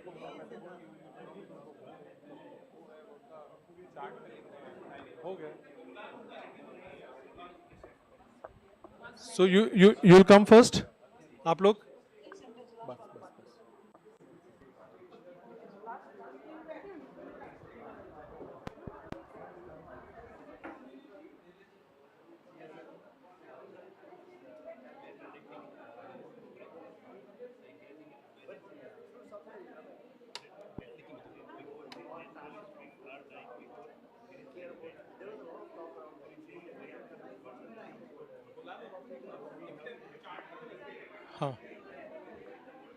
Okay, so we'll start with this group number 3. Okay, group number 3, please come. And everyone, get back. Now we are getting back to our seats. Please, we'll listen to the group 3.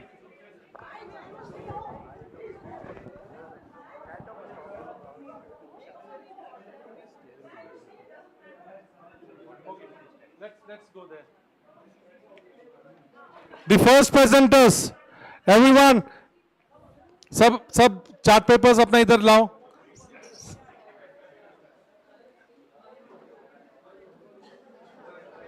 Get back to your seats, please. Get back to your seats.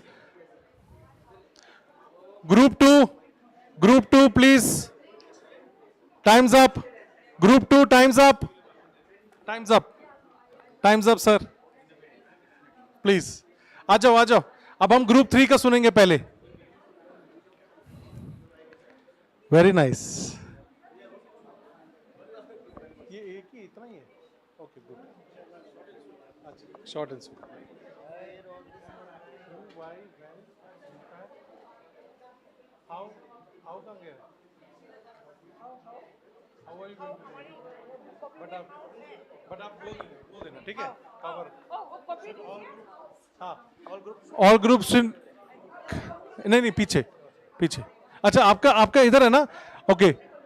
हाँ, ये कौन सा group 3? Group 3 के सारे members इधर ही आ जाइए, खड़े हो जाइए. Your presenters will present. Group 3, please stand here. And group 2, group 1. Okay. नहीं आप बोल दो बस. बोल दो. Okay. Now the first presenter is group 3. Topic क्या था? Health and well-being. Simi. Mental well-being. Okay. So who is going to speak from your group? Yes, may we have your attention, please? Yeah, we have our topic here, health and mental well-being. So this is for the children and adults who are, engulfed with the substance abuse, drugs and addiction, alcoholism. This is we are going to do with the children and with the adults and with children and adults. The project goal is resilient community against resilient community with improved mental health. So that is the project goal. And then how we are going to do is we are going to do through sensitization awareness programs, school awareness programs, programs with children and then young adults. Mass media is also, and then to teach the children how to use lesser mass media and of course meditation. Yes, thank you.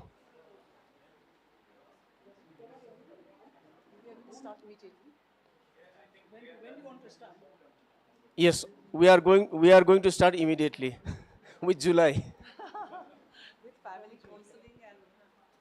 Yeah, from July onwards we are going to start this.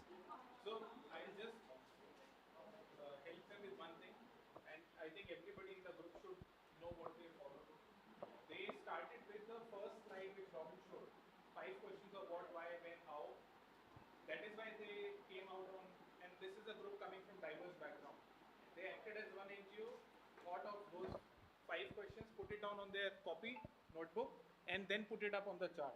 So that is the process they adopted. So I just wanted to tell that. And this is completely their thought of their experience of Northeast. They're working and they put it down as a project.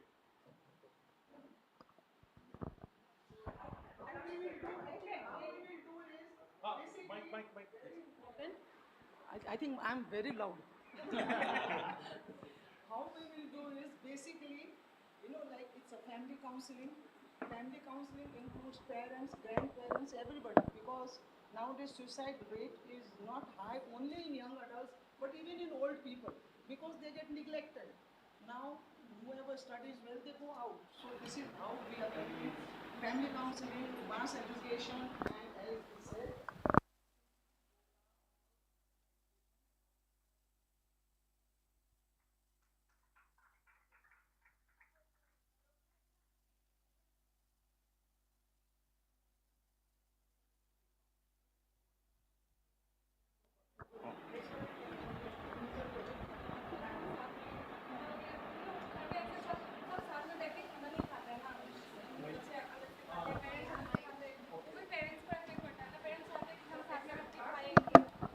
खाने के time हम mobile देखते रहते हैं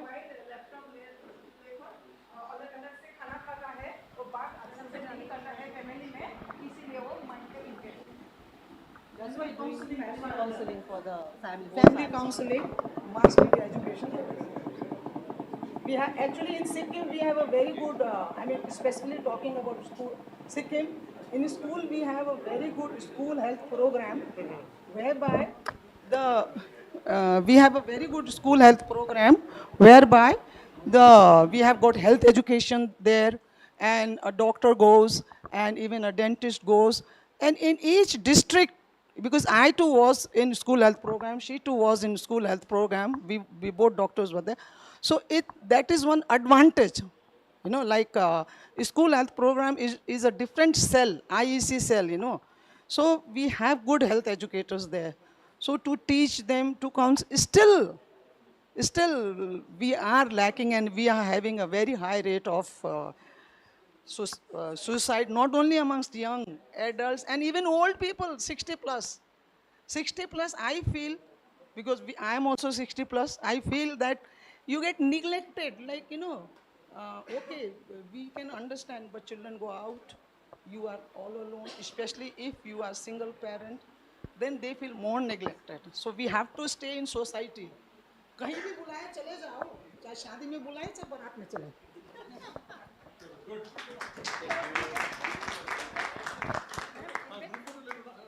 group photo ले लो please, एक group photo जल्दी से, just a group photo please everyone. Pranjal, join them. Group photo. Okay. So tall.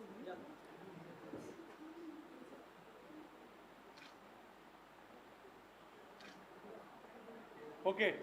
Now we have group 2 ready. Group 2, please clap them, clap for them. Thank you, Group 3. Thank you, Group 3. Thank you, Group 3, for the wonderful presentation. Now we have Group 2, who will be talking on youth, migration and livelihood, please.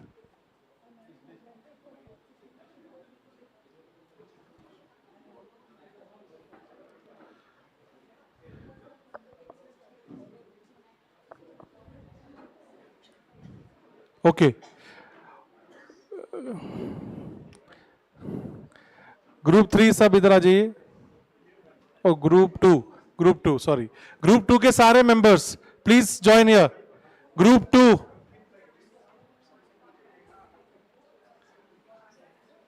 Okay. Who is going to present? I think we'll take parts in presenting. We'll take turns. We'll take turns too. Hi, good afternoon, everyone.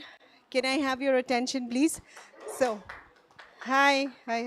All right, so we're Group 2, and we're going to talk about youth, migration, and livelihood.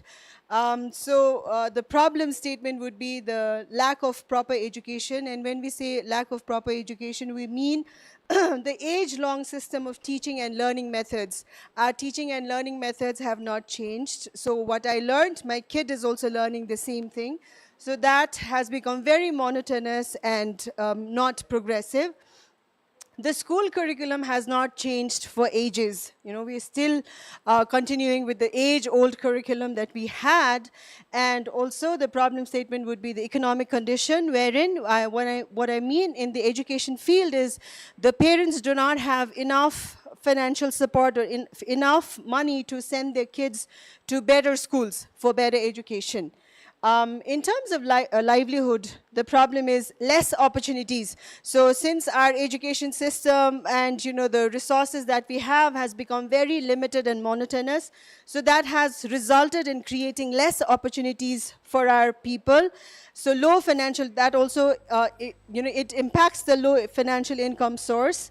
And also, the most important problem is the educated and the skilled people migrate to other states or other countries. So even if it is for a small, not a small, I do not want to humiliate it by saying small, but even if it is a job of a security guard, they prefer to go out rather than do something in their own state and in their own place.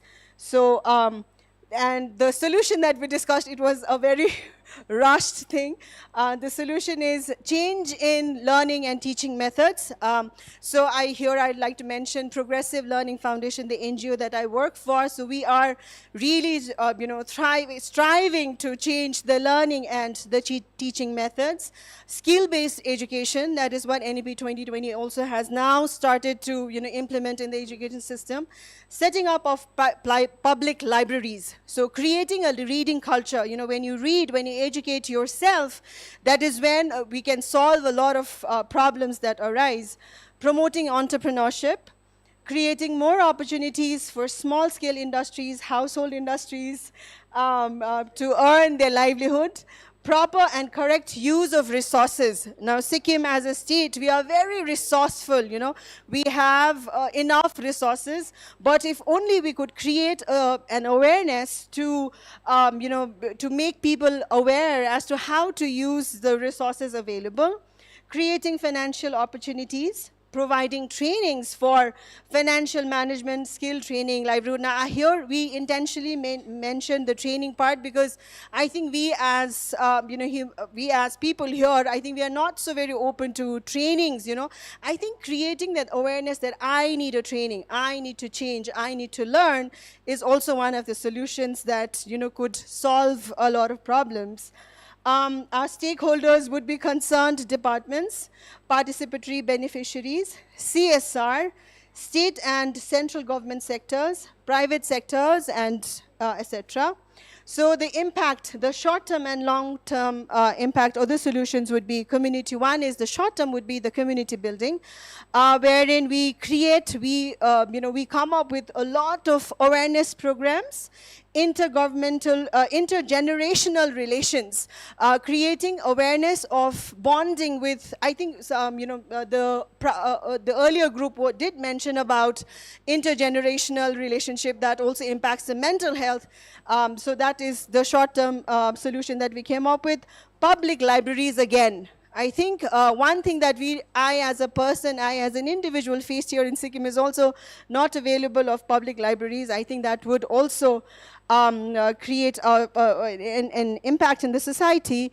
And what is it that I wrote? Establishing training centers. Like I said, creating an awareness that all of us needs training, we need to learn. So creating or opening or establishing training centers. The long-term solutions that we mentioned was the industry setup, government policies, improvisation of educational centers, financial support, creating awareness of self-reliant or promoting entrepreneurship, providing platforms for small industries or household industries. That is from Group 2. Thank you.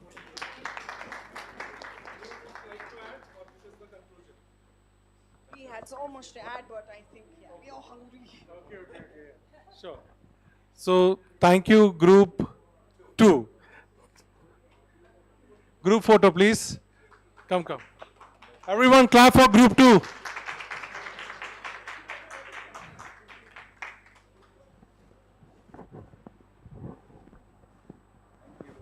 Okay, now we have finally Group 1.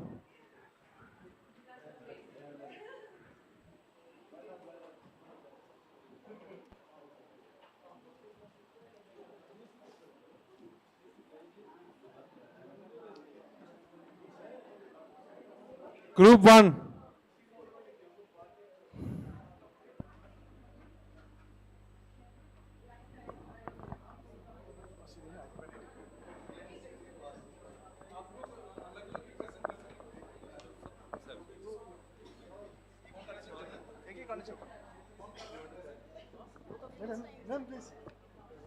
He'll start.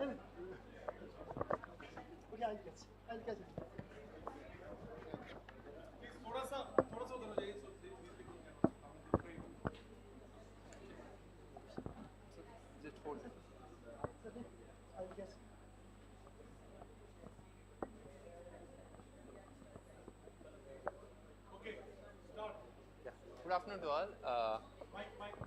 Good afternoon to all. Okay.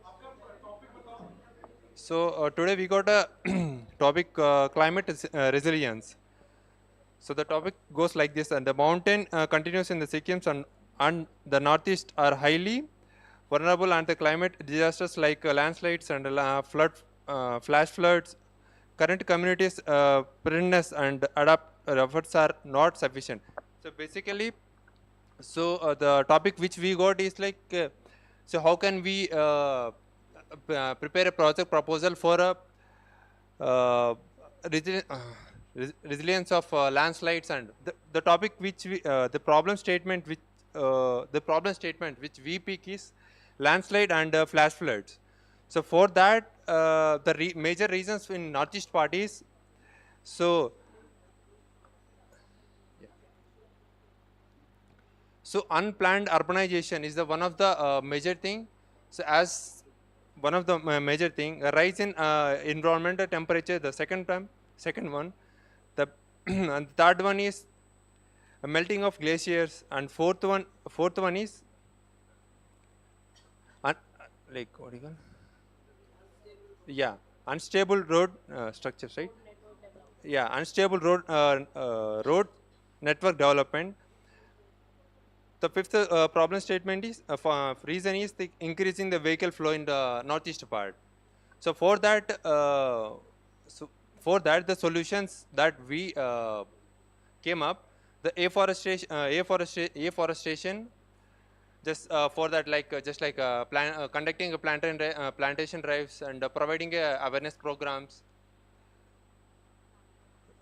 So second one is the planned urban development. Just like instead of rushing on the process of development, so if you go in a systematic manner, like providing a impactful, proper impact of this land, so we can prevent these landslides. So third one is revivaling of natural springs.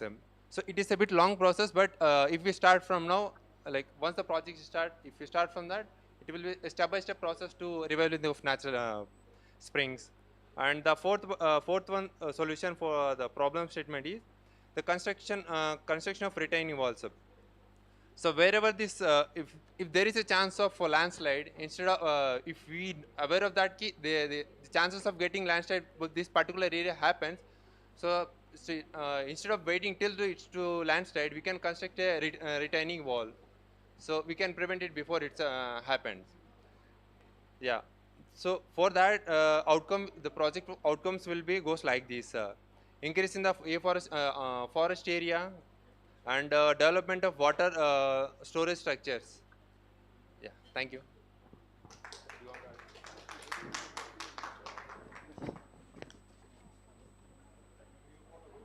So do you want to add anything?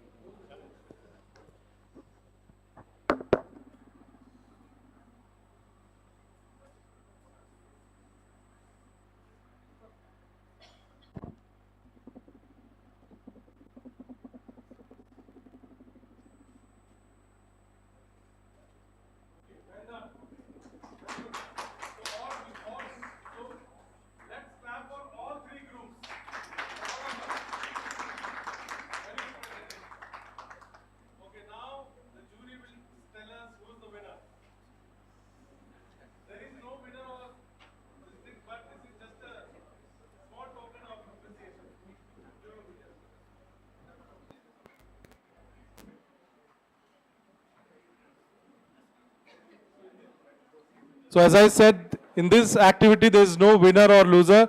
This is a token. All groups, they really presented so well. Everything was very clear, what they want to do, what is the problem statement they're talking about, and what is the solution they're talking about, and what is the impact they can see. So once again, clap your hands for everyone. Clap for yourself. Okay, so over to the jury. Robin doesn't like to annoy anyone. So we all know that group 2 presented it very well. They had long-term, short, and the biggest thing is everybody participated.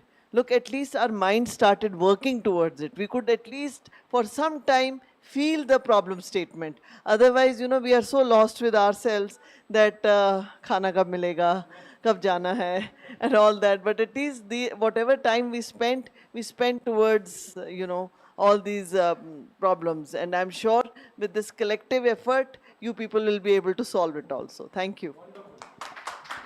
So group 2, please come.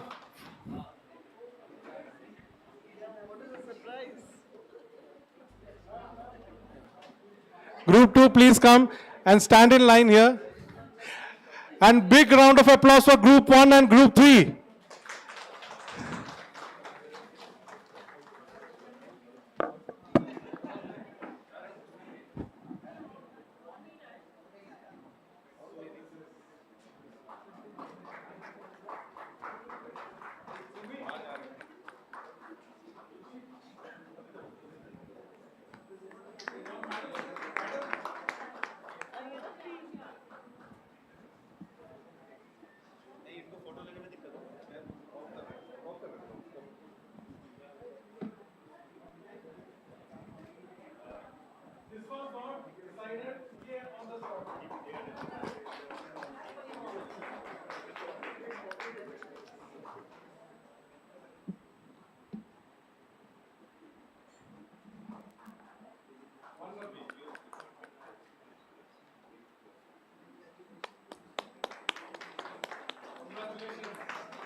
Okay, this is a surprise once again. We have a gift for group 1 and group 3 also. So please come. Group 1, group 3, all together.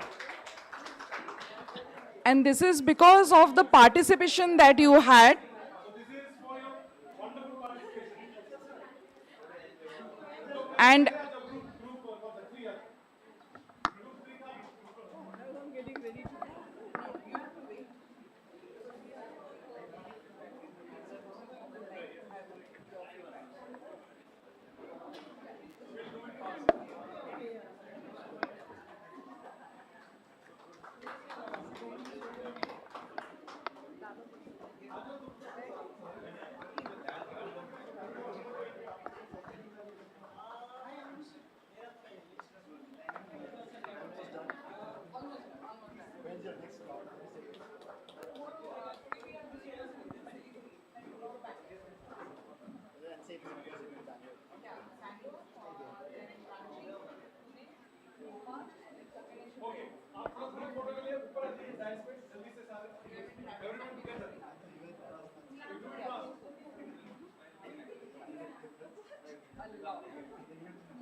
no, we had been, this is first time. Okay. So that was, yeah, this time it was a little bit this thing.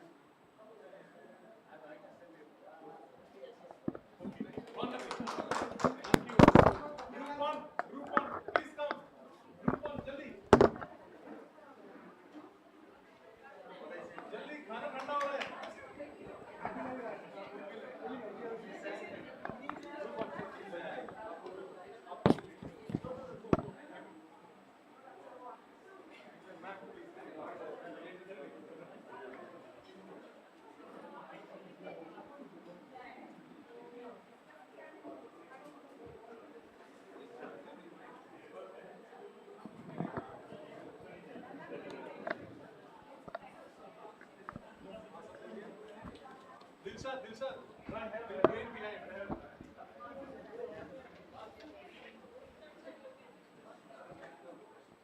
Okay, group picture please, jaldi se.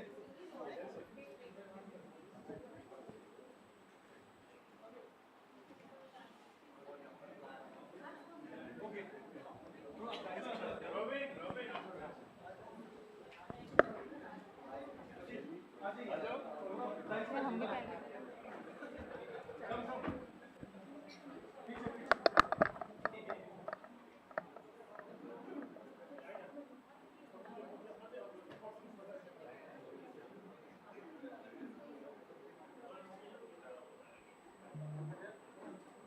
Thank you.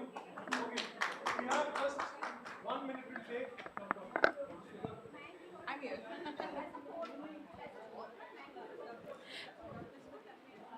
Yeah, yeah.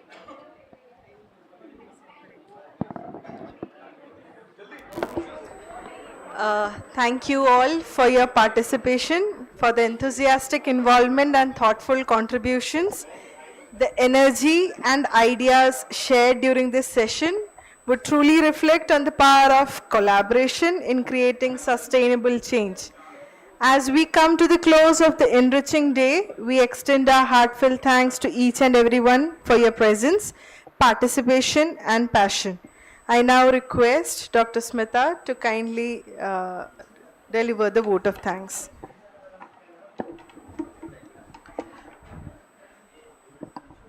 only saying thank you is not going to be enough for today's audience or the crowd. Just like the beautiful ambience, we had a beautiful audience today.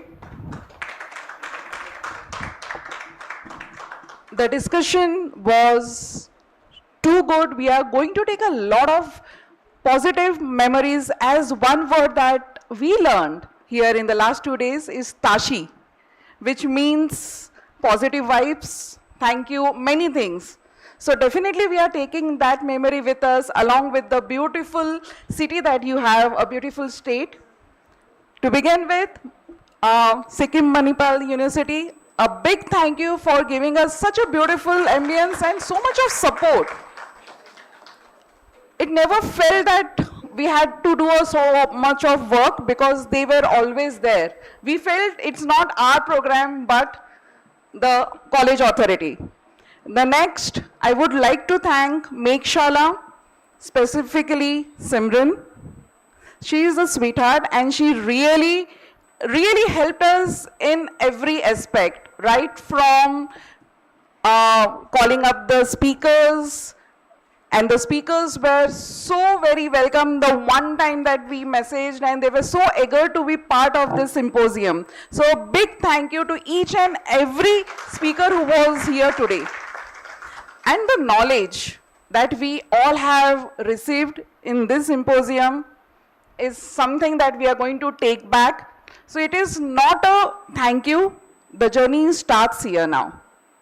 And once again at the end, I will only say Tashi Derak if I am not wrong. So Tashi Derak to everyone, thank you. And the food is ready. Once again, thank you for being with us for so long without any complaints and with a smile. Thank you once again.